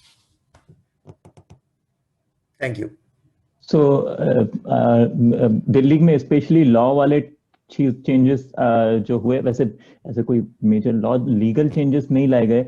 these are all tactical things which they did. For example, in master plan में चेंजेस करने होते हैं तो सिर्फ एक लॉ का तरीका ही इनके पास नहीं है, सरकार के पास, अगर वो करना चाहते हैं. ऑफ कोर्स ड्राफ्ट EIA में जैसे चेंजेस हैं वो सब के तहत भी मेट्रो पे भी असर पड़ेगा कि उसमें कैसे क्लियरेंस मिलते हैं. But even before that, even in time of Delhi Metro, as I am aware, कि मास्टर प्लान के चेंजेस बड़े क्रूशियल हैं कि वो कैसे हो पाते हैं, या DTA के थ्रू, जो अगेन यूनियन गवर्नमेंट के अंदर है दिल्ली के केस में, but in its usually is with state government, जो डेवलपमेंट कॉर्पोरेशन है हर जगह के, तो उनके जरिए कैसे लैंड यूज के चेंजेस लाए जाएं. So all these changes are very crucial जो मेगा प्रोजेक्ट्स में करते समय होते हैं. बट रवि जी इस पे प्रोबेबली बेटर इनसाइट्स दे सकते हैं. देखिए, इसमें तो 3 बातें हैं. जैसे आपने कहा कि पेड़ कटिंग का या लैंड एक्विजिशन का जो सवाल है उसमें क्या चेंजेस आए हैं. इसके प्रोसेस में ही बहुत ही क्या कहते हैं गड़बड़ियां हैं कि पिछले जितने भी सालों से जो मेट्रो का कंस्ट्रक्शन चल रहा है उसमें जो जमीन पार्क के लिए रिजर्व था, जो जमीन स्कूल के लिए था, किसी और दूसरे फैसिलिटी के लिए था, DDA ने लिया था, उस जमीन को टेक्निकली नोटिफाई करके मेट्रो को सुपुर्द किया और लोगों को पता नहीं लगा. चूंकि चेंज करने की जो पूरी निर्णय लेने की जो प्रक्रिया है ये पॉलिटिकल नहीं है, ये जो है ब्यूरोक्रेटिक है. क्योंकि दिल्ली मेट्रो जो है वो कोई इलेक्टेड बॉडी के अंदर में नहीं आता है. ये मेट्रो रेल कारपोरेशन जो है वो इलेक्टेड बॉडी से अलग है और ब्यूरोक्रेट उसको हैंडल करता है, जिसका पूरी अभी की जो ट्रेनिंग है वो सब कैसे कारपोरेशन को मदद पहुंचानी है, कैसे बड़े प्रोजेक्ट को फैसिलिटेट करना है और कैसे लगातार कंस्ट्रक्शन को जारी करना है. वो हमेशा यही कहते हैं कि इसमें लिंक जो है ना गड़बड़ है, लिंक छूट गया है. अगर हम इस लिंक को बना देते हैं तो मेट्रो में जो अभी कमी है वो ठीक हो जाएगा. एक उदाहरण से मैं आपको बता सकता हूं कि जो एयरपोर्ट लिंक जो बनाया गया था उस पर बहुत डिबेट हुआ था, क्योंकि उसके पहले द्वारका में ऑलरेडी मेट्रो जा चुका था और लोगों ने कहा कि भाई अगर एयरपोर्ट को जोड़ना है तो एक स्टेशन सिर्फ बनाना है द्वारका से एयरपोर्ट को, तो वो नहीं माने. और वो चूंकि परसू किया जा रहा था रिलायंस के माध्यम से, रिलायंस को लगता था कि अगर ये ठेके मेरे को मिल जाएंगे तो फिर ये पूरा जो रूट है from Connaught Place to airport का जो जमीन है वहां पे हम मॉल वगैरह बना सकते हैं. उन्होंने ले लिया, लेकिन मेट्रो तो चली नहीं. और फिर जब उनको लगा कि ये घाटा होने वाला है तो टेक्निकल रीजन दे करके पहले उन्होंने कहा कि इसमें कुछ फॉल्ट आ गया है और उस फॉल्ट को ठीक करने के लिए हम मेट्रो को बंद कर रहे हैं. लेकिन अंदर की पॉलिटिक्स ये थी कि वो बंद करने के लिए कोई बहाना चाहिए और जो टेक्निकल इशू पे बंद किया वो फाइनली जो है रिलायंस ने छोड़ दिया। और उसके बाद जब खुली, दिल्ली मेट्रो ने उसको एक्वायर कर लिया, टेक ओवर किया, तो 12,000 13,000 इस तरह के कम्यूटर मिलने लगे। और फाइनली उस मेट्रो रूट को द्वारका से जोड़ा गया है, इसलिए कि वो जो एयरपोर्ट का जो रूट है वो सामान्य रूट से जुड़ जाएगा तो प्रॉफिट होगा, लेकिन अभी भी बहुत घाटे में जा रहा है। तो इस किस्म के बाई ट्रेनिंग, बाई फैसिलिटेटिंग जो है ब्यूरोक्रेसी और कारपोरेट और पॉलिटिकल लिंक से निर्णय होते हैं।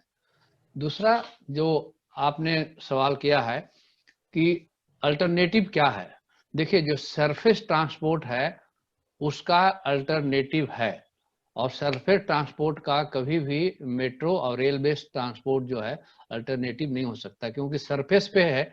एक तो आप जितने भी हमारी जरूरत है शहर की और समाज की, उस सबको आप बना सकते हैं, पेडेस्ट्रियन को रास्ता दे सकते हैं, स्ट्रीट वेंडर के स्पेस दे सकते हैं, एनर्जी कम खर्चा करके उसको मैनेज कर सकते हैं। अगर आपको लगे कि वो फिजिबल नहीं है, अब वहाँ पे लोग नहीं आ रहे हैं, तो उसको कन्वर्ट कर सकते हैं, रूट को रीरूटिंग कर सकते हैं।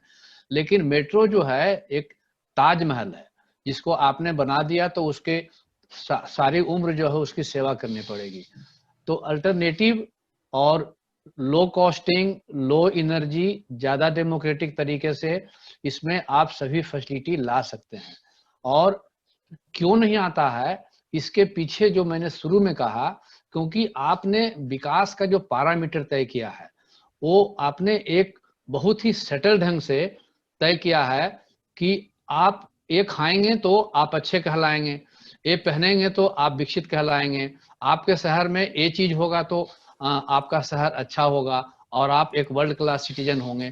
तो मेट्रो होना, एयरपोर्ट होना, मॉल की बिल्डिंगें खाली हो जाना और प्राइवेट निजीकरण हो जाना, ये सब आज के पैरामीटर बनाया गया है।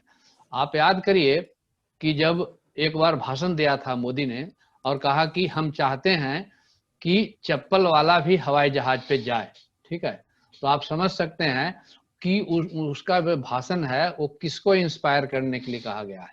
तो ये जो मार्केटिंग है, ये कंपनियां मार्केटिंग नहीं कर रही है, हमारे पॉलिटिकल डिसीजन मेकर मार्केटिंग कर रहे हैं। और यही वजह है कि हमारे शहरों और समाज का समस्याओं का समाधान होने के बजाय समस्याएं जो है बढ़ते जा रही हैं। ठीक है, धन्यवाद। अभी सारंग यादवारकर जी पूछ रहे हैं कि लखनऊ में मेट्रो के क्या इन्वायरमेंटल डैमेजेस है, इन पर्टिकुलर, मतलब अगर लखनऊ में कुछ जैसे पेड़ काटना है या ऐसे कुछ हुए हैं तो। स्पेसिफिक तो पहला तो जब मेट्रो बन रही थी, अगर मैं बहुत छोटे छोटे ये सब माइनर चीजें हैं, मतलब ओवरऑल मेट्रो में क्या प्रॉब्लम है वो तो हमने बात किया ही अभी। बट अगर लखनऊ के केस में देखें तो जब बहुत लंबा तो प्रोजेक्ट चला उसमें बनाने में, और उसमें जिस तरीके से इन्होंने ट्रैफिक कॉरिडोर्स जो लिए सबसे पहले वो थे काफी हाई वॉल्यूम ट्रैफिक कॉरिडोर थे वो सब, और वो सब डाइवर्जन जब हुए तो उनके पास कोई और तरीके नहीं थे जहां से वो हाई वॉल्यूम ट्रैफिक को डाइवर्ट ठीक से किया जा सके। तो इट क्रिएटेड ह्यूज ट्रैफिक मतलब जैम वाला जो सिचुएशन है वो, और जैम होता है तो मतलब डेफिनेटली आप सोचिए कि उसमें एमिशन वाला एक एंगल है।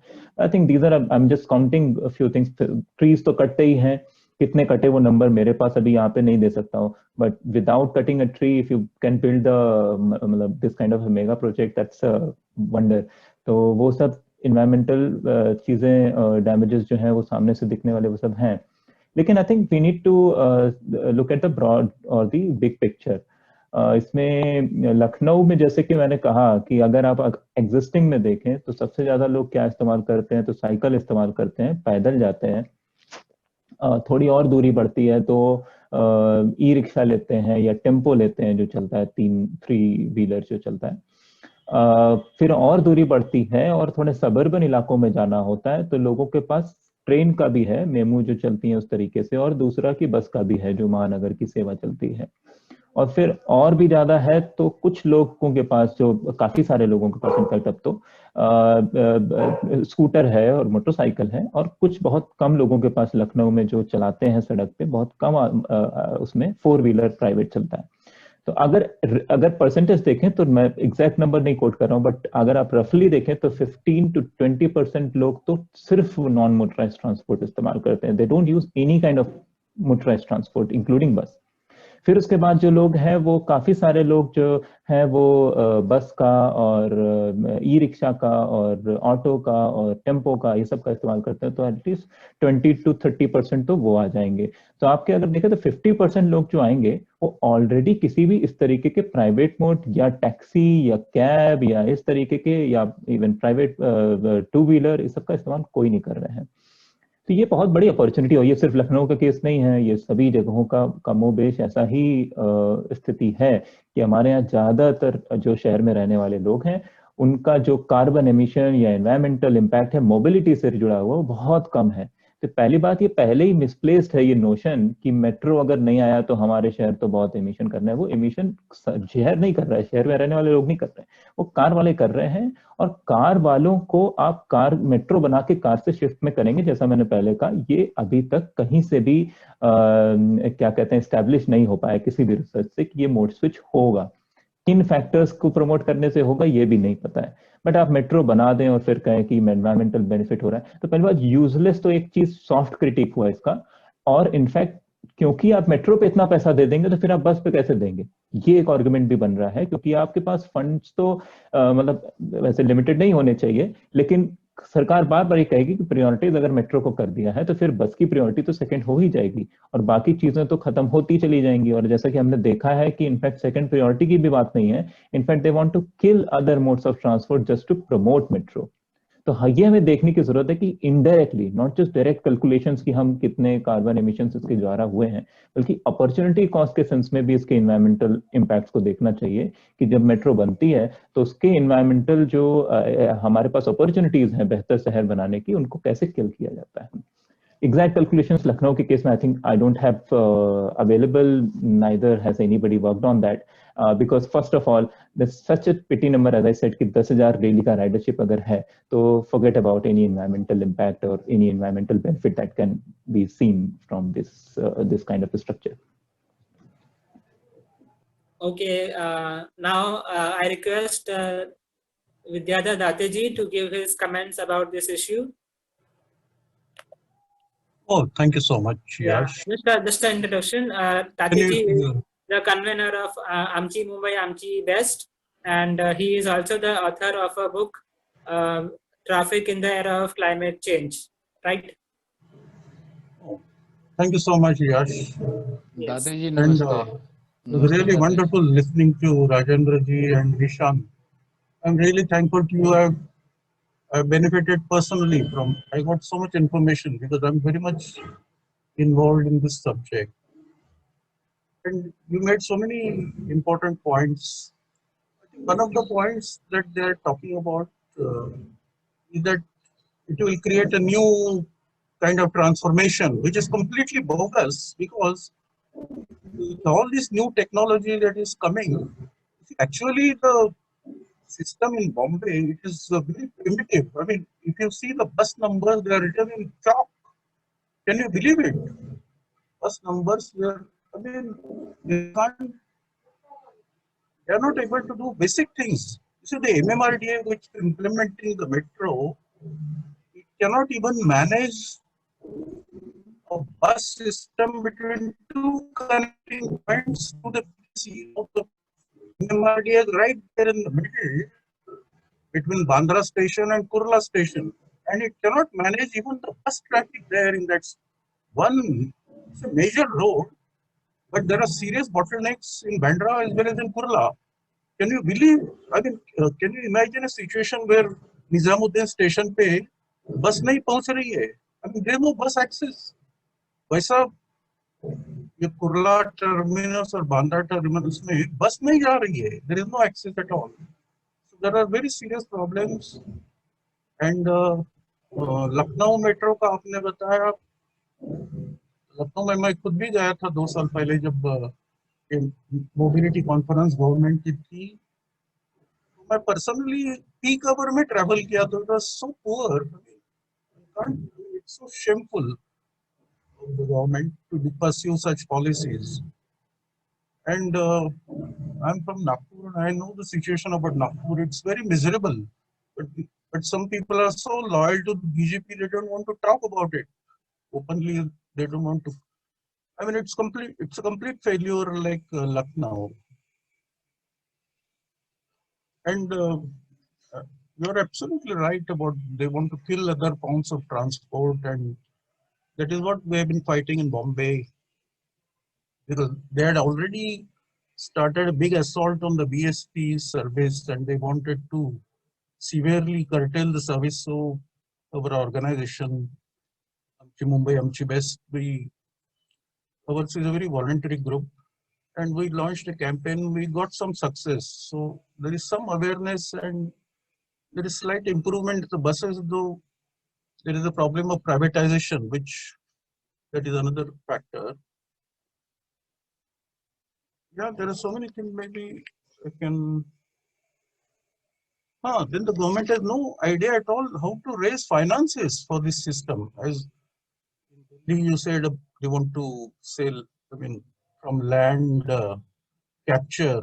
I mean, I don't think it's going to work at all. And the worst thing is they are going to sell precious land in Bombay, like RA Dairy. They are thinking of, it has huge land. They want to sell that land.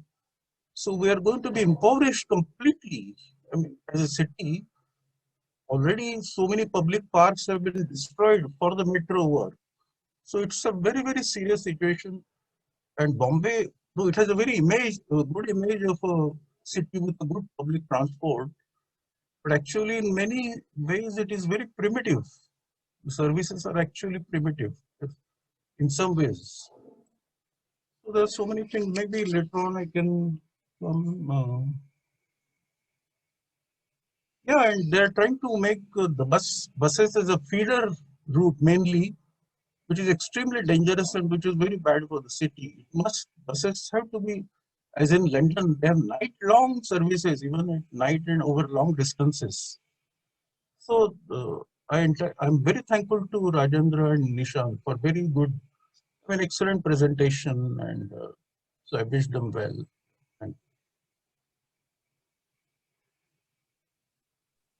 Thank you, Dateji. Apurvi Jain has a question. You may ask your question. Hello. So first of all, thank you for this wonderful session. It was great hearing to you all. And my question is that when metro is such a big issue to both environment and say like they are not getting any economical profit also.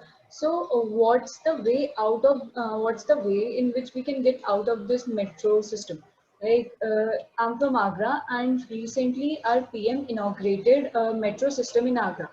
Though we know that there is actually talking about on-ground situation, no one is thinking of going into a metro. They are just saying that okay, we are getting a metro. It's nice. We have to travel to Delhi to ride in metro.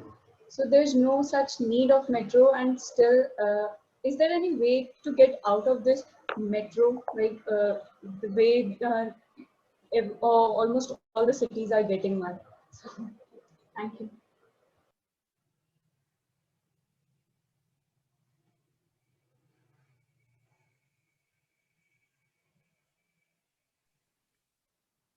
Nishant ji, Dateji, Ravi ji.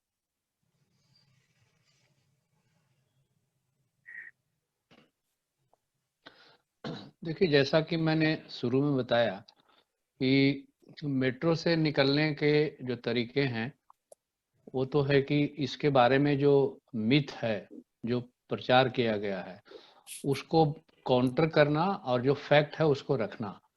क्योंकि अभी हम पिछले 1 साल से दिल्ली में free बस public transport का campaign कर रहे हैं। तो जो हमारे युवा साथी हैं उनका कहना है कि हमारी मेमोरी में, जब मैं अभी 22 साल 25 साल का हुआ हूँ, तो हमने तो मेट्रो ही देखा है, और मेरे लिए तो पब्लिक ट्रांसपोर्ट का मतलब मेट्रो होता है। तो आप बस के बारे में कैसे करें? इसका दूसरा एक संदर्भ बताता हूँ कि आज से 20 साल पहले बॉम्बे के मेरे साथी आते थे दिल्ली, तो कहते थे कि यहाँ कार कैसे अफोर्ड करते हैं, हमको तो कार की ज़रूरत ही नहीं होती है, क्योंकि हमारे के यहाँ जो लोकल है उससे हम सफ़र करते हैं और फिर हम बाकी दूसरे ट्रांसपोर्ट ले लेते हैं। सो यहाँ के लोग तो कार के बारे में काफ़ी क्रेजियस हैं। तो अब बॉम्बे का वो बदल गया है, बॉम्बे का अब जो है वो मेट्रो को बढ़ावा देने लगे हैं और बाकी दूसरे चीज़ों को उन्होंने कम कर दिया है। तो जो पुराने जो मेमोरी है कि जब एक मेट्रो नहीं था, तो उस समय हमारे के यहाँ किस तरह के ट्रांसपोर्ट थे और कैसे वो चलता था, उसकी मेमोरी क्या है, उसमें कमियां थी, इसमें कोई दो राय नहीं है। तो अभी हम लोग एक छोटा सा इसकी वो डॉक्यूमेंट्री फिल्म बना रहे हैं दिल्ली के बस के बारे में, कि दिल्ली की बस उसमें कौन लोग सफर करते थे, इंटेलेक्चुअल्स, मीडिया के लोग और स्टूडेंट, उसकी पॉलिटिक्स क्या थी, पॉलिटिक्स से रिश्ता क्या था। तो ये सब चीजें जो हमें टेक्स्ट बुक में नहीं मिलता है, जो जिस पे कोई रिसर्च नहीं किया है, उसको देखना चाहिए। क्योंकि भारत एक ऐसा देश है जहां बहुत कुछ अबोलिश हो गया है, लेकिन यूरोप और अमेरिका के तरह नहीं हुआ है। वहाँ साइकिलें जो है नए किस्म से लाई जा रही है, हमारे के यहाँ साइकिलों की संख्या कम हुई है लेकिन खत्म नहीं हुई है। हम अगर पिछड़े हैं, सो कॉल्ड लोग कहते हैं कि पिछड़े हैं, लेकिन हम अभी आगे हैं, लेटेस्ट एंड मॉडर्न में है। तो अगर उस सब चीजें हम लोगों को लाएं, और जो भी पर्यावरण पे काम करने वाले नौजवान हैं, जो नीति बनाने वाले लोग हैं, उनके सामने हम कहें कि जो भी मॉडल आप ला रहे हैं नए तरीके से, दरअसल इस पे हम काफी पहले से जानते थे। रेंट ए बाइक, जिसको साइकिल को अब बाइक कहने लगे हैं, तो रेंट ए बाइक हमारे के यहाँ जब हम युवा थे तो हमने तो किराए की साइकिल से ही साइकिल चलाना सीखा है। और अब जो है वो कहते हैं कि हम लेटेस्ट एंड मॉडर्न यूरोप से लेके आ रहे हैं, अमेरिका से लेके आ रहे हैं। अभी भी आप सेकंड टायर सिटी में जाइए तो आपको ये सब चीजें मिलेगी। तो ये सब जो पुराने हिस्ट्री जो है, अब पुराने मेमोरी को नए तरीके से जो हमें ऑप्शन मिल रहा है उसमें लाने की जरूरत है। कि एक अच्छा शहर बनाने के लिए जो कंस्ट्रक्शन लॉबी है, जो बिल्डिंग इंडस्ट्री है, वो बनाने की जरूरत नहीं है, बल्कि छोटे छोटे काम करने की जरूरत है। धन्यवाद। मुझे मुंबई का तो मतलब ऐसा सुना है बहुत कि मुंबई में बहुत ही अच्छा बस सर्विस था, पर दिल्ली के बारे में मुझे भी पता नहीं इतिहास। तो आई थिंक आपका जो आपका जो रिसर्च है, जो इनिशिएटिव है दिल्ली की बस की हिस्ट्री के बारे में जानने का, वो मुझे लगता है बहुत ही इंसाइटफुल होगा। एक और मैं थोड़ा अभी अगर आप कहें तो मैं 2 मिनट लूंगा। मेरे के यहाँ एक इंटर्न आई थी बॉम्बे से, और वो हम लोग चूंकि साइकिल पे ही काम करते हैं, तो हमने उनसे कहा कि आपको साइकिल सीखना होगा। तो बहुत नाराज हुई और कही कि साइकिल तो बॉम्बे में चलता ही नहीं है। तो मैंने कहा ठीक है, नहीं चलता है, लेकिन फिर भी आप चला के देखो। वो 10 दिन में साइकिल सीख गई और फिर उसने एक मेमोरी लिखा अपने सीखने का, और वो बोली कि आपने सिखाया तो जरूर है लेकिन हमारा इस यूज का नहीं है। वो गई वहां और जाने के बाद उसने 8 दिन के बाद कहा कि यहाँ तो बहुत साइकिलें हैं। तो मैंने कहा कि पहले क्यों नहीं दिखा, अब क्यों दिख रहा है? तो बोली कि पहले हम देखना नहीं चाहते थे, ये सब बैक यार्ड में चलता है, क्योंकि जो फ्रंट यार्ड है उसको आपने इतना चहल पहल और लोगों को माने क्या कहते हैं अनडेमोक्रेटिक कर दिया कि ऐसे लोग सब बैकयार्ड में चले गए। और मैंने फिर उसको लिंक दिया कि बॉम्बे में जिस समय की मैं बात कर रहा हूं, उस समय वर्ल्ड बैंक ने स्टडी किया था, उसने कहा कि 5% लोगों के पास कारें हैं और 5% लोग साइकिल यूज करते हैं। तो 5% लोगों के लिए पूरी सड़कें हैं और 5% जो साइकिलें हैं वो दिखती भी नहीं है। तो ये पूरा जो है फ्रंट और बैक की जो पॉलिटिक्स है उसको निकालना पड़ेगा, जो भी एक अच्छा काम करना चाहते हैं। और आज आप पूछिएगा, उसका नाम है दिव्या राजगोपाल, और वो इकोनॉमिक टाइम की बड़ी प्रेस रिपोर्टर है और वो साइकिल से ही जाती है। तो ऐसी जो कहते हैं ना ब्रांड एम्बेसडर जो लोग रियल में कुछ चेंज हुआ है उनको लेकर के करना चाहिए ऐसे काम। धन्यवाद। एक प्रश्न है अभी अजित दयाल जी से, जो पूछ रहे हैं कि क्या मेट्रो से कुछ भी अच्छा हुआ है या कि फिर सब कुछ खराब ही हुआ है? कुछ भी अच्छा निकला है मेट्रो के आने से?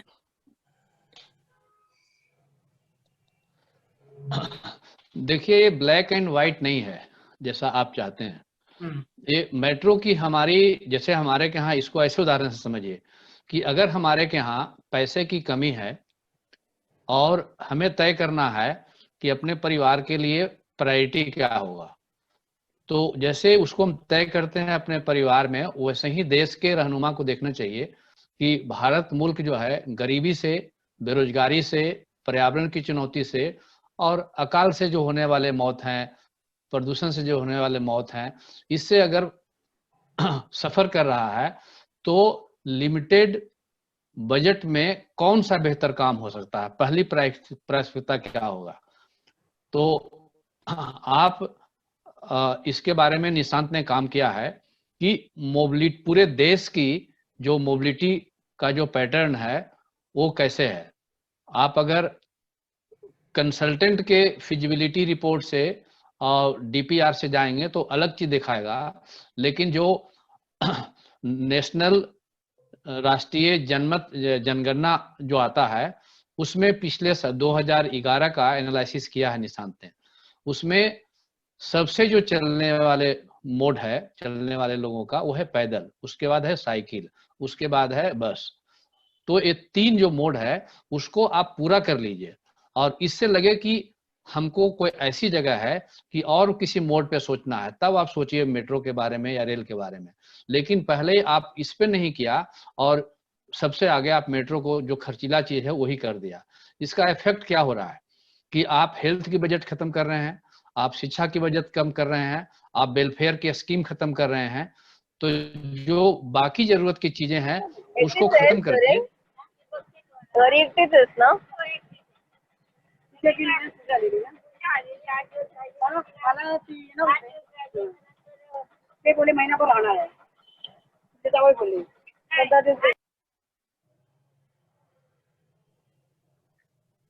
तो मैं ये कह रहा हूँ कि ये प्राथमिकता तय करने का है, ठीक है, कि हमको अभी क्या करना है।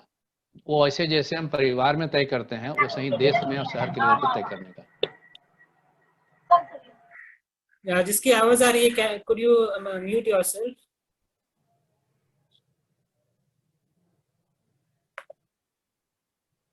अच्छा, एक मेरा प्रश्न था कि अंडरग्राउंड मेट्रो और एलिवेटेड मेट्रो में क्या फर्क है इकोनॉमिकली, इन्वायरमेंटली और सोशल कॉन्सिक्वेंसेस के रूप में, जो दोनों का इम्पैक्ट में क्या डिफरेंस है?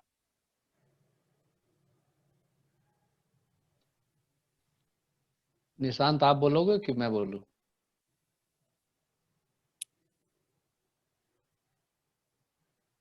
मेरे में ना थोड़ा आई डोंट नो मेरी आवाज ठीक से जा रही है या नहीं। आ रही है। मुझे बहुत कट कट की आवाजें आ रही है सबकी, तो मैं थोड़ा थोड़ा सुन पा रहा हूँ बस। हेलो, हाँ आ रही है, आ रही। ओके, एक बार रिपीट करेंगे ये सवाल को जो अभी पूछा? मैंने पूछा कि जो अंडरग्राउंड मेट्रो है और एलिवेटेड मेट्रो है, इन दोनों में फर्क क्या है in terms of finances, environmental impact and social impact on the people? Okay, I think social और इन्वायरमेंटल तो डिपेंड करता है कौन सी जगह से जा रहा है, so it depends, but major जो है उसका कॉस्टिंग है। From the project point of view I think it almost doubles और more than doubles if it is underground. तो that's why we see a lot of metro track being built on the, मतलब जो main थॉरोफेयर है, थ्रूफेयर है हमारा जो शहर के बीच में जो मेन सड़कें हैं उनके बीचों बीच जो मीडियन है उसके ऊपर टांगा जा रहा है मेट्रो को, because it is the cheaper way to build a metro. और अंडरग्राउंड में मतलब वैसे तो कोई ज्यादा अंतर नहीं है. We haven't seen any significant change in terms of access related difficulties, कि अगर ऊपर है और नीचे है तो कोई एक्सेस मतलब एक्सेस करने में किसी को कोई तकलीफ होता है या अंतर आता है, ज्यादा लोग इस्तेमाल करते हैं ऊपर या नीचे करने से. आई डोंट थिंक कि उस पर कोई सिग्निफिकेंट चेंजेस ऑब्जर्व किए गए अभी तक. So I think the only thing is कि वो कम से कम डबल से 2.5 टाइम्स बढ़ जाता है cost if you build it underground. So that's why people want to avoid. इसमें मैं बताता हूँ दिल्ली के जो हमने देखा है बनते हुए, कि जब दिल्ली अंडरग्राउंड मेट्रो बन रहा था तो मेरा ऑफिस था सिविल लाइन में, और हम लोगों ने तय किया था कि हमको जो टेप का वाटर है, म्युनिसिपल कॉर्पोरेशन का जो वाटर है, उसमें मोटर नहीं लगाना है, क्योंकि ये लीगली परमिसिबल नहीं है. और हमने ग्राउंड वाटर से अपने ऑफिस की सर्विसेज लेना शुरू किया था. सडनली क्या हुआ कि मेट्रो के बनने के दौरान हमारा जो अंडरग्राउंड वाटर जो है आना बंद हो गया. नीचे में हमारे ऑफिस के नीचे हैवेल्स कंपनी था जो इलेक्ट्रिक कंपनी है, तो हमने आपस में बातचीत किया कि भाई ये पानी क्यों नहीं आ रहा है.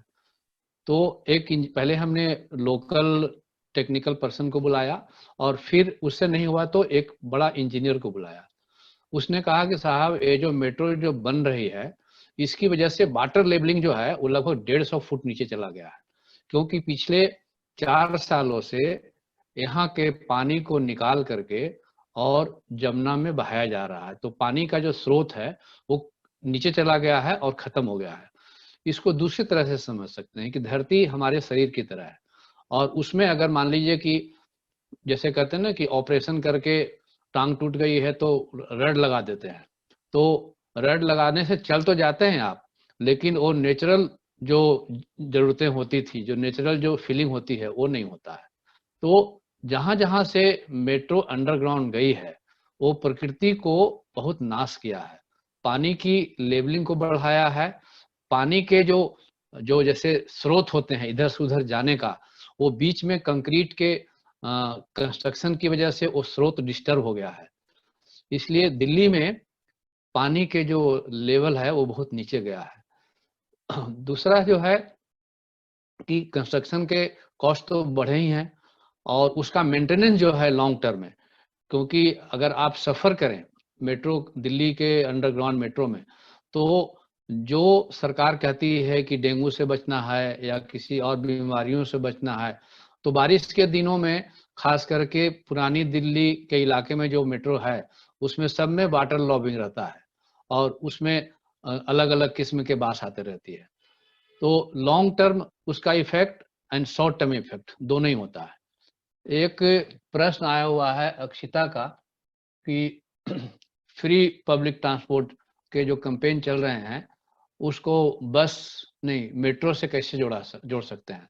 मेट्रो फ्री होना है कि नहीं होना है, ये तो पॉलिटिकल डिसीजन करना होगा, क्योंकि मेट्रो जो है दिल्ली सरकार में के अंडर में नहीं है.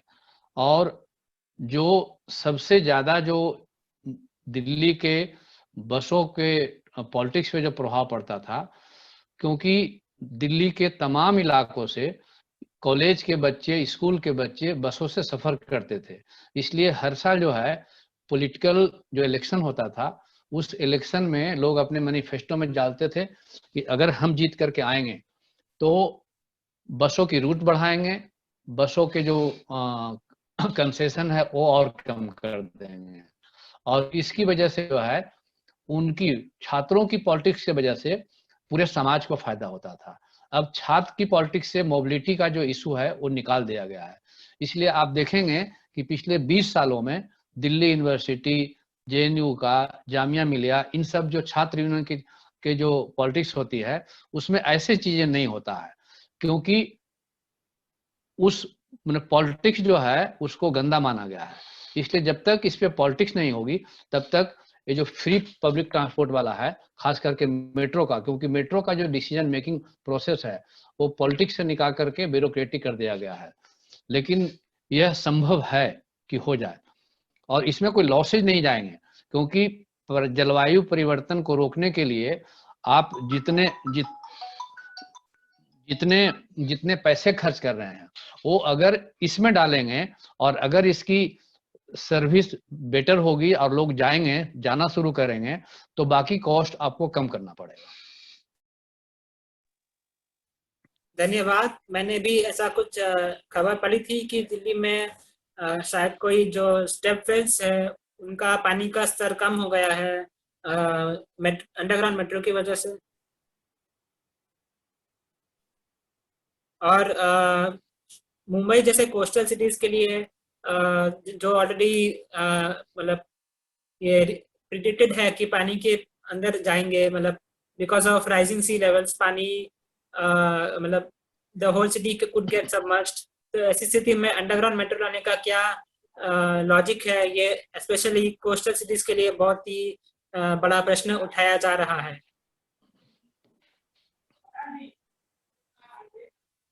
अभी एक प्रश्न आया है यशवंत से। हेलो, आवाज आ रही है मेरी? हाँ आ रही है। हाँ, यशवंत लखनऊ से है जो पूछ रहे हैं कि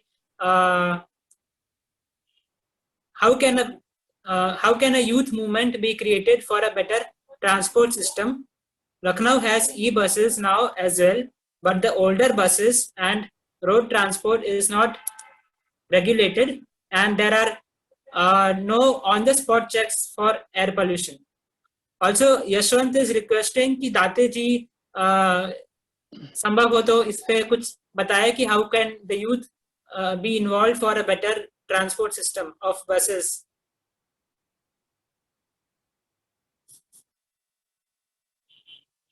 But any of you could answer, of course.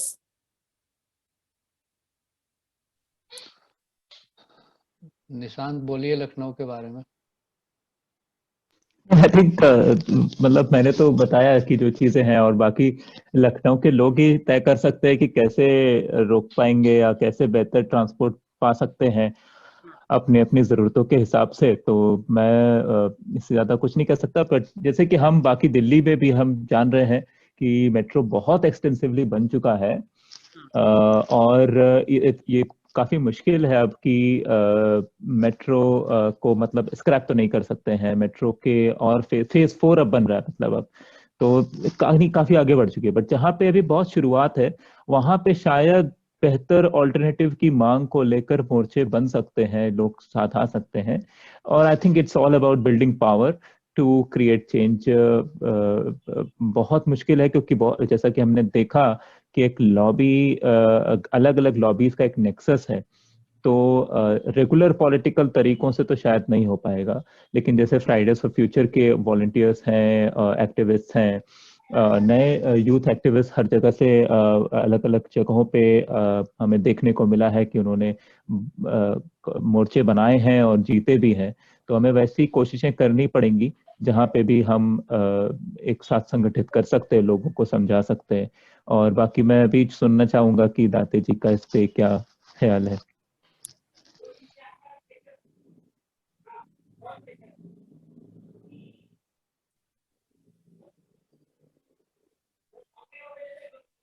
Hello दाते जी।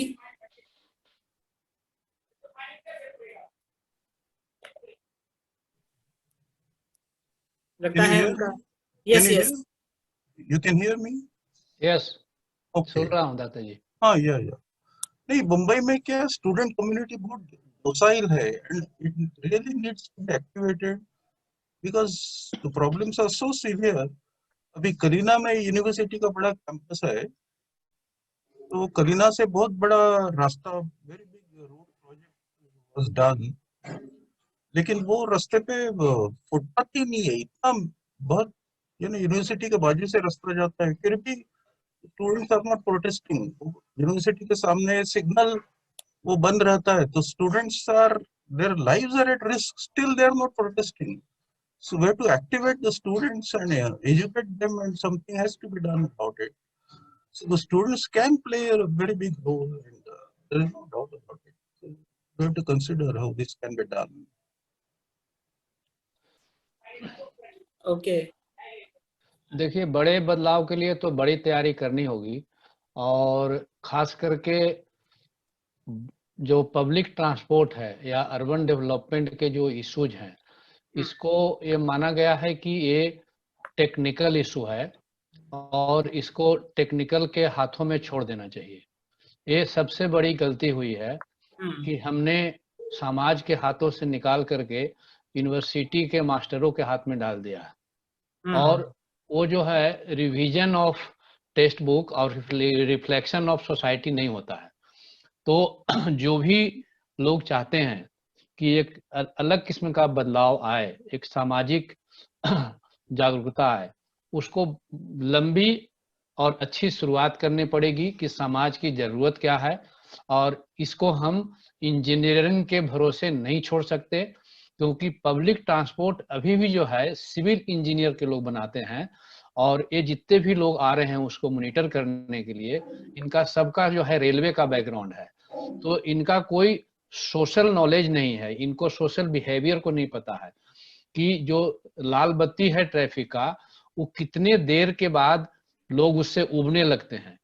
ये जो है एक महिला सड़क पे चलती है साड़ी पहन करके, तो उसकी स्टेपिंग्स वगैरह के लिए क्या जरूरत होती है, क्या क्या जरूरत है हमारे शहर के डिजाइन में, तो उसके लिए जरूरी है कि जो भी इस तरह के सोचने वाले लोग हैं इकट्ठे आएं और इसको समाज के पास ले जाएं कि transport is the social issue, not technical issue.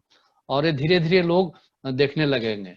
Political लोगों को इंगेज कीजिए, जो लोकल बॉडी है, बॉम्बे तो काफी आइडियल जगह है, पुणे काफी आइडियल जगह है, जहां दिल्ली में दिक्कत होती है कि आप म्युनिसिपल कॉर्पोरेशन के कारपोरेटर को भी नहीं पकड़ सकते, क्योंकि दिल्ली की पॉलिटिक्स जो है सेंटर, स्टेट एंड लोकल में काफी दिक्कत होती है। लेकिन जो छोटे शहर हैं वहां पे ऐसे लोगों को पकड़ सकते हैं, उनको कह सकते हैं कि आप ऐसा क्यों नहीं करते हैं, तो धीरे धीरे ये बनेगा। अच्छा, करीब एक हफ्ते पहले प्रधानमंत्री नरेंद्र मोदी जी ने एक भाषण दिया था और कहा था कि अराउंड 1000 किलोमीटर मेट्रो नेटवर्क का 27 शहरों में काम चल रहा है, और इससे कम्यूटिंग मतलब सफर करना, ट्रैवल करना कन्वीनियंट हो जाएगा। तो इसके बारे में आप लोगों को क्या राय है, क्या लगता है आपको, मतलब इस तरह के स्टेटमेंट्स या इसके बारे में? अब देखिए, इतनी बातें सुने हैं तो इसके बारे में तो अब आपकी कुछ न कुछ तो राय बनी होगी कि मोदी जी क्या बोलते हैं और उसके पीछे क्या होता है। ये जितने भी ठेके हैं, जितने भी जमीनें हैं, ये किनको दे रहे हैं, किसी से छुपा हुआ नहीं है, ये सब सीक्रेट नहीं है, सब कुछ ओपन है। तो इसलिए वो जो कह रहे हैं 1000 किलोमीटर ना, 1000 किलोमीटर, हाँ 1000 किलोमीटर, 1000 किलोमीटर कुछ नहीं होता है हमारे के यहाँ। मैंने बताया आपको कि दिल्ली में जब टोटल बन जाएगा तो 2000 किलोमीटर से नहीं जा सकते ज्यादा, और जब हमारे पास सड़कें हैं तो लोग आ जा रहे हैं, उनकी सुविधा चाहिए, ये मेट्रो वो सुविधा नहीं दे पाएगा। अच्छा, निशांत जी ने दिल्ली की बात की, तो मुझे दिल्ली के बारे में ये प्रश्न है कि मेट्रो तो इतनी बन गई है, पर फिर भी ट्रैफिक और एयर पोल्यूशन का जो प्रॉब्लम है वो ज्यादा उसका सुधरा तो है नहीं, बल्कि बढ़ ही गया है। जो व्हीकल ओनरशिप है, ट्रैफिक है, तो फिर मैं इस बार अभी बसेस का ही नहीं जो हम बात करते आए हैं, पर बस लेन्स की भी बात करना चाहता हूँ कि बस लेन्स शुरू करने की क्या संभावना है, क्या स्कोप है दिल्ली में और बाकी शहरों में भी, और किस तरह से मेट्रो जो ऑलरेडी बन चुकी है उसको बसेस के साथ और बाकी साधनों के साथ इंटीग्रेट करके दिल्ली का ट्रैफिक और पोल्यूशन लेवल कम किया जा सकता है। डेफिनेटली बहुत ही इंटरेस्टिंग है, क्योंकि मैं दिल्ली में बहुत ज्यादा डिटेल में नहीं जाना चाहता था, क्योंकि not everybody is concern too much about Delhi and should not be concern too much about Delhi. But एक इंटरेस्टिंग है, एक और चीज हम बहुत रिसेंटली देख रहे हैं, शायद जल्दी पब्लिश भी करेंगे इसको पब्लिक में, कि दिल्ली मेट्रो जो है वो बस ऑपरेशंस में बहुत कीनली ऑब्जर्व कर रही है, और वो रूट्स चाह रही है, वो रूट्स जो ऑलरेडी दिल्ली ट्रांसपोर्ट कॉर्पोरेशन, जो दिल्ली का पब्लिक ये PSU है बसेस चलाने के लिए, तो उसके जो रूट्स हैं जो कि अच्छे चल रहे हैं रूट, उनके ऊपर उनको ये चाहिए, परमिट चाहिए अपनी जो फीडर सर्विसेज है उसको चलाने के लिए। अच्छा, फीडर से क्या होता है कि हम सोचते हैं कि फीडर मतलब ऐसे होगा 1 किलोमीटर 2 किलोमीटर जो भी एक स्टेशन का कैचमेंट है उसके लिए एक बसेस चलानी है कि मेट्रो तक लोग पहुंच सकें। But what they are arguing for is कि हमें वही पूरे 40 किलोमीटर का रूट चलाना है, क्योंकि हमारा मेट्रो भी तो उसी रूट पे है, तो हम एक स्टेशन से दूसरे स्टेशन से तीसरे स्टेशन ऐसे सड़क पे जाएंगे तो वो हम एक ऑटोमेटिकली ये कैचमेंट से कैचमेंट्स कवर करते जाएंगे। और दे आर थिंकिंग बिग, मतलब they are trying to get 400 of more buses to ply on routes of, I mean, all these routes of Delhi. तो एक ये चीज है कि जब ये, इसका क्या मतलब हुआ, इसका मतलब ये हुआ कि वो खुद भी समझ रहे हैं कि बिना बसों को चलाए आमदनी भी नहीं होने वाली, सिस्टम भी नहीं चलने वाला।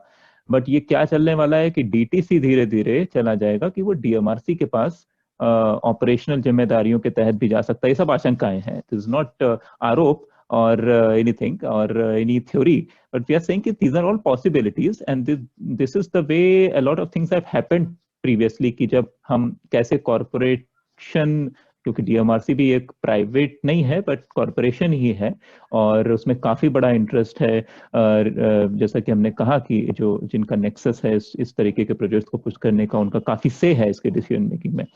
तो ये जो पूरा चीज है वो बसेस का जो पब्लिक ओनरशिप है, लोगों की जो उसमें ओनरशिप है और लोगों का जो भी थोड़ा बहुत से है, हमारे यहाँ बसें कैसी चलनी चाहिए उस पर बहुत से भी नहीं है। रूट्स नए बनाने हो तो बहुत मुश्किल होता है कि कौन सा रूट जाना है, कौन से रूट में बसें बढ़ानी है, बसें ही नहीं है। जो आप कह रहे हैं कि समस्या, हमारे यहाँ सबसे बड़ी समस्या यह है कि जितनी जरूरत है उससे 20% 30% की संख्या में बसें हैं जितनी हमें चाहिए हर शहर में। दिल्ली में भी यही है कि जितनी बसें चाहिए, बहुत समय से कह रहे हैं 13,000 बसें चाहिए, है हमारे यहाँ 6,000 बसें और लाने की जरूरत।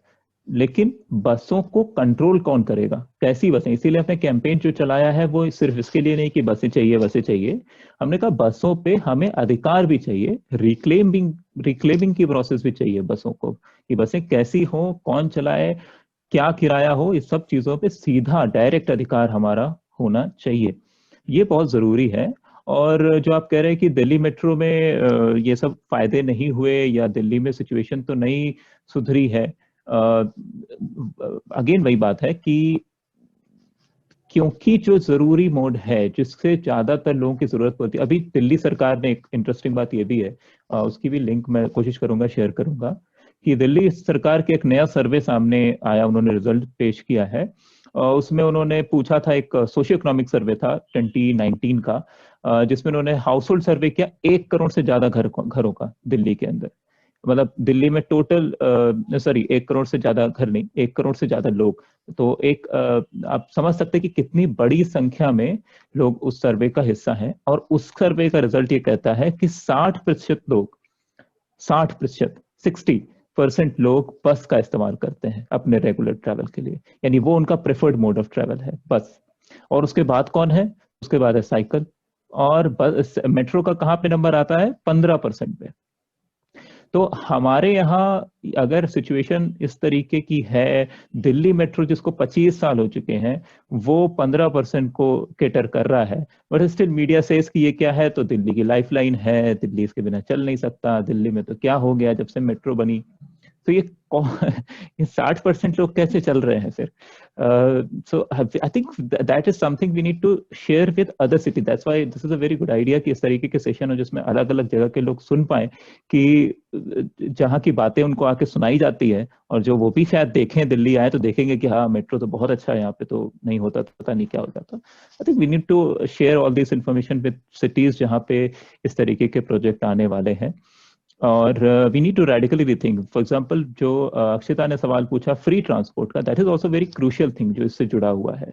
मेट्रो क्यों फ्री नहीं कर सकते? इट्स नॉट दैट कि वो मतलब उनका मैकेनिज्म इस तरीके का है, टिकट वगैरह का सिस्टम उसके कारण नहीं कर पा रहे हैं। It's possible. क्यों नहीं कर सकते? उसका जवाब ई श्रीधरन ने अपने एक लेटर में साफ साफ लिख दिया था, जो उन्होंने केजरीवाल को लिखा था, कि ये इस तरीके के फेयर फ्री ट्रांसपोर्ट की कल्पना भी मत करिए जब तक हमारा सिस्टम इतना नहीं पहुंच जाए कि हम सरप्लस जनरेट करने लगे। यानी वहां पे दो चीजें थी, पहला एडमिट किया कि हम उस स्थिति में नहीं है जैसा हम प्रोपेगेंडा फैलाते हैं कि हमारा सिस्टम बहुत सक्सेसफुल हो गया है या हम इंडिपेंडेंट हो गए हैं फाइनेंशियल टर्म्स में, नहीं हुए हैं। लोन चुकाना बचा हुआ है, इसलिए फ्री करना बेवकूफी है, ऐसा श्रीधर ने लिखा। दूसरा क्या इससे समझ में आता है कि मेट्रो जैसे ज्यादा लागत वाले सिस्टम बनेंगे जिनको लोन चुकाना होगा और जिनको राइडर्स नहीं मिलेंगे, तो आप फेयर फ्री तो छोड़िए, किराया बढ़ा हुआ ही देंगे। अगर आपको इस्तेमाल करना है तो आपको और ज्यादा किराया देना पड़ेगा क्योंकि ज्यादा लोग हैं ही नहीं, तो फेयर के रेट्स उसमें ज्यादा बढ़ जाएंगे। तो ये मास ट्रांसपोर्ट होगा नहीं, पब्लिक ट्रांसपोर्ट होगा नहीं, ये प्राइवेट और बहुत ही अजीब किस्म का एक ट्रांसपोर्ट होगा जो कि इंडियन सिटीज के लिए बिल्कुल भी सुटेबल नहीं है। तो ये जो 1000 किलोमीटर नए बनने वाले हैं उसके ऊपर, ये तो 1000 अभी कहने की बात है, 1000 के ऊपर अगर हम नहीं रोकते हैं तो ये 1000 नहीं, ये 3, 4, 5,000 कितना भी बढ़ता ही जाएगा, हर शहर में बढ़ रहा है। इसको लेकर पुश करना लोकल पॉलिटिशियन के लिए सबसे आसान एक तरीके से, one of the easiest method to get good votes बन गया है मेट्रो। तो ये बड़ी चीज है। और दूसरा कि खर्चे का अनुमान अगर लगाएं तो करीब 3 से 5 ट्रिलियन रुपए देश भर की सारी मेट्रो परियोजनाओं में खर्च होंगे बनाने में। तो पहला, मतलब मैं ये नहीं कह रहा हूं कि सरकार के पास पैसे नहीं होते, सरकार ही पैसे, मतलब सरकार पैसे नहीं होते ये वैसे बहुत ठीक बात नहीं आर्थिक दृष्टिकोण से। सरकार चाहे तो पैसे क्रिएट करती है, यानी जो मनी का कॉन्सेप्ट है वो ऐसा नहीं है कि कोई लिमिटेड अमाउंट है। लेकिन आप किन चीजों में बनाएंगे, क्या बनाएंगे? अगर आप ऐसी चीज बनाएंगे जैसे यूनिवर्सल पीडीएस है, अगर आप उसमें पैसे खर्च कर रहे हैं उसके इंफ्रास्ट्रक्चर में, तो शायद आप आर्थिक प्रगति ऐसी कर सकेंगे जो समुचित होगी, समग्र होगी, सबके लिए होगी, यूनिवर्सल एक्सेसिबल होगी। लेकिन अगर आप ऐसी चीज बनाएंगे सबका पैसा लेके कुछ लोगों के लिए इस्तेमाल करने लायक चीज बनाएंगे, तो आप इनइक्वालिटी को बढ़ाएंगे और ओवरऑल हमारी जो सोशल कंडीशन है और इकोनॉमिक कंडीशन है उसको और खराब करेंगे। तो ये भी बात मेट्रो के साथ समझ के देखने की बहुत जरूरत है कि मेट्रो एक तरीके से सबका पैसा हड़प के कुछ लोगों के इस्तेमाल की ही चीज, लिमिटेड एक्सेस की चीज बनाने का भी एक सिस्टम है। तो ये कुछ चीजें मैं जस्ट जाते जाते ऐड कर दिया, तमाम सारी बातें आज आई ही हैं। और एक और चीज देखी गई है कि जहाँ जहाँ सरकार ने बस लेन्स शुरू करने का अच्छा काम भी किया, जैसे कि अहमदाबाद में, पुणे में, पिंपरी चिंचवड में, वहाँ पर भी अभी मेट्रो ला रहे हैं। और आई थिंक उन्होंने डेलिबरेटली बस सिस्टम्स को अच्छे से मेंटेन नहीं किया, नेग्लेक्ट किया, बस लेन्स को है नेग्लेक्ट किया, और अभी बोल रहे हैं कि बस लेन्स नहीं चलेगी इसलिए मेट्रो लाना होगा इन सब शहरों में। और अभी क्या ऑडियंस में से किसी के पास अगर कोई क्वेश्चंस है तो पूछ सकते हैं। और मेरा एक और सुझाव है कि अगर यहाँ पर जो उपस्थित लोग हैं, anyone from other cities, Jaipur, Lucknow, Pune, Nashik, Nagpur, if you have any experiences about metro and you would like to share, you can also talk about that.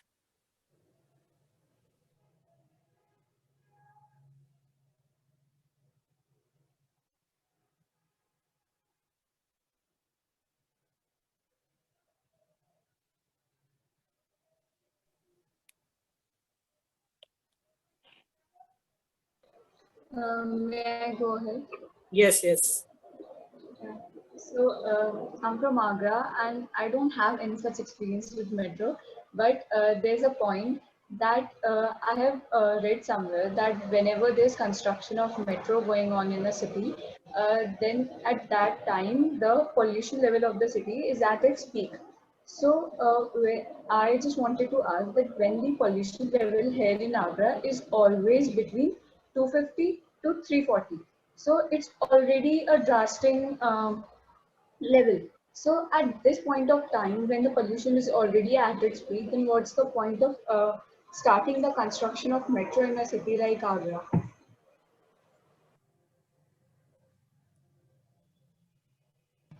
नहीं, ये वाजिब सवाल है और ये ऐसा नहीं है कि 1 साल में हो जाता है।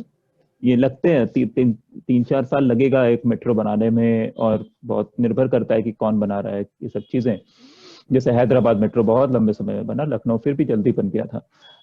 तो ये एक बहुत ही जरूरी सवाल है कि कंस्ट्रक्शन के समय पे जो पोल्यूशन के लेवल्स पे असर पड़ता है वो तो है ही, और उसको ज्यादातर ये कह देते हैं कि देखिए बड़ा हित होने वाला है, इन्वायरमेंट सुधरने वाला है, तो कुछ दिन और झेल लीजिए जैसे झेला है, तो यही उधर से आता है। तो इसलिए भी ये देखना जरूरी है कि एक तो ये है ही कि जहाँ पे प्रदूषण ऑलरेडी बहुत ज्यादा है वहाँ पे कंस्ट्रक्शन के समय पे बहुत दिक्कत होने वाली है, लेकिन जहाँ पे कंस्ट्रक्शन नहीं शुरू हुए हैं वहाँ हमारी पहली कोशिश ये होनी चाहिए कि मतलब हम पुश ये करें या जो ताकत बना रही है मोर्चे बनाने वो इस बात पे बनाए कि मेट्रो गैर जरूरी है। मेट्रो के कंस्ट्रक्शन के समय पे अगर जहाँ पे शुरू हो चुकी है, कुछ फेज बन चुका है, वहां पे शायद हमें ये भी ध्यान देने की जरूरत है कि कैसे उसमें एडजस्टमेंट्स की बात करें या कैसे उसको कैसे रेगुलेट किया जाए। मेरे ख्याल से ये कई तरीके की स्ट्रेटजीज अलग अलग शहरों के हिसाब से अपनानी पड़ेगी। और दूसरा कि जो आपने कहा कि आगरा में मैंने मेट्रो का एक्सपीरियंस नहीं लिया, आई थिंक यही मेन पिच रहेगी जब मेट्रो लेके आएंगे कि आपने मेट्रो का एक्सपीरियंस नहीं किया है तो कराने होते हैं। So that will be their pitch to push for metro. That's their point, that we are gifting you this metro, and people are also agreeing because they want to experience metro and they have to travel to Delhi to get the experience of metro. They are not seeing it from the environment perspective, because here in Agra the water crisis is also very high, and like sir said that the underground water level always it's drastically falls down. So that is another point, and thank you sir for just guiding us. When I said like experience of metro, I did not mean only experience of traveling in the metro, but experience of the city because of the metro construction, whether it is traffic or barricading or tree cutting, because I think these are also related to the metro project coming up in a city. ये ऐसा gift है metro जैसे 3 farmer कानून की तरह है कि आप बिना मांगे उनको दे रहे हैं। और आगरा में हमने काम किया था 2002 के दौरान और 2000 के दौरान, जब ये कहा गया था कि आगरा में पोल्यूशन की वजह से ताजमहल को खतरा है, तो वहाँ पे साइकिल रिक्शा के जो तकनीक है उसमें बदलाव की एक कार्यक्रम शुरू हुआ, और नए मॉडल के रिक्शे जो बने हैं, जो आज अभी देखते हैं दिल्ली में जो फ्रेम लोहे के हैं, उसकी शुरुआत वहीं से हुआ था। और अगर आप कहीं कोई देखने जाते हैं तो उसमें स्पीड का एक रोल बहुत बड़ा होता है। मेट्रो से आप वहाँ के सभी चीज़ों को नहीं देख पाएंगे, आप स्पीड से गुजर जाएंगे। तो वहाँ के जितने भी लोग आते हैं ट्रेवल करने के लिए, या तो पैदल घूमते हैं या रिक्शे से घूमते हैं, और यही सबसे ज़्यादा ज्ञानवर्धक होता है। एक चीज़ मैं भूल गया था, बॉम्बे में मेरे दोस्त लोग हैं, और एक वो जगह का क्या नाम है नहीं बता सकता हूँ, भूल गया हूँ। वहाँ पे मेट्रो का यार्ड बनने वाला था और वहाँ के लोगों ने लड़ करके उस यार्ड को रूट को बदलवा दिया था। तो मैं आरे नहीं, आरे से बहुत पहले। अच्छा, आरे से बहुत पहले है, मेरे पास उसका बुकलेट है। उसमें घर बचाओ घर बनाओ आंदोलन के लोग थे और national alliance of people's movement के लोग थे। उन्होंने काफी अच्छा कैंपेन किया था।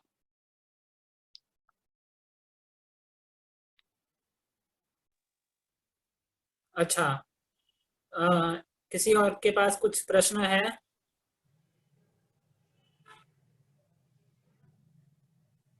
दादी जी, आप बोलना चाहेंगे कुछ? नहीं, बहुत ही बढ़िया रहा। I am very thankful to Rajendra ji. It was very useful to me and I learned a lot and very good. I think may be Kanjur Marg, perhaps आप जो बोल रहे थे राजेंद्र जी, कंज्यूर मार्ग का साइड, देयर आर टू, अरे एंड कंज्यूर मार्ग, that is the tussle going on. वो काफी आबादी वाला इलाका था और वहाँ के लोगों ने क्या किया था कि लगभग 4 महीने तक कैंपेन किया, और उनकी जो उस समय जो क्या कहते हैं टेलीविजन के माध्यम से हर एक घर में वो अपने समाचार डालते थे, और वहाँ की लोकल क्या कहते हैं इकोनॉमी काफी मजबूत था। मैं भूल गया हूँ, वो बुकलेट भी उस पे है, मैं शेयर करूंगा मैं खोज के आपसे। होल वाले केस को तो नहीं कह रहे हैं? हैं? माहौल वाले केस को तो नहीं कह रहे हैं? नहीं, वो नहीं, नहीं। वो बहुत, ये करीब 10 साल पुराना बात है। अच्छा,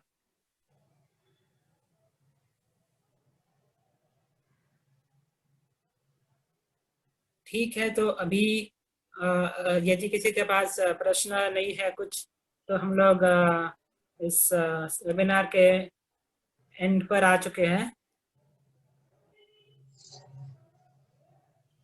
अगर कोई बोलना चाहे तो अभी भी बोल सकता है।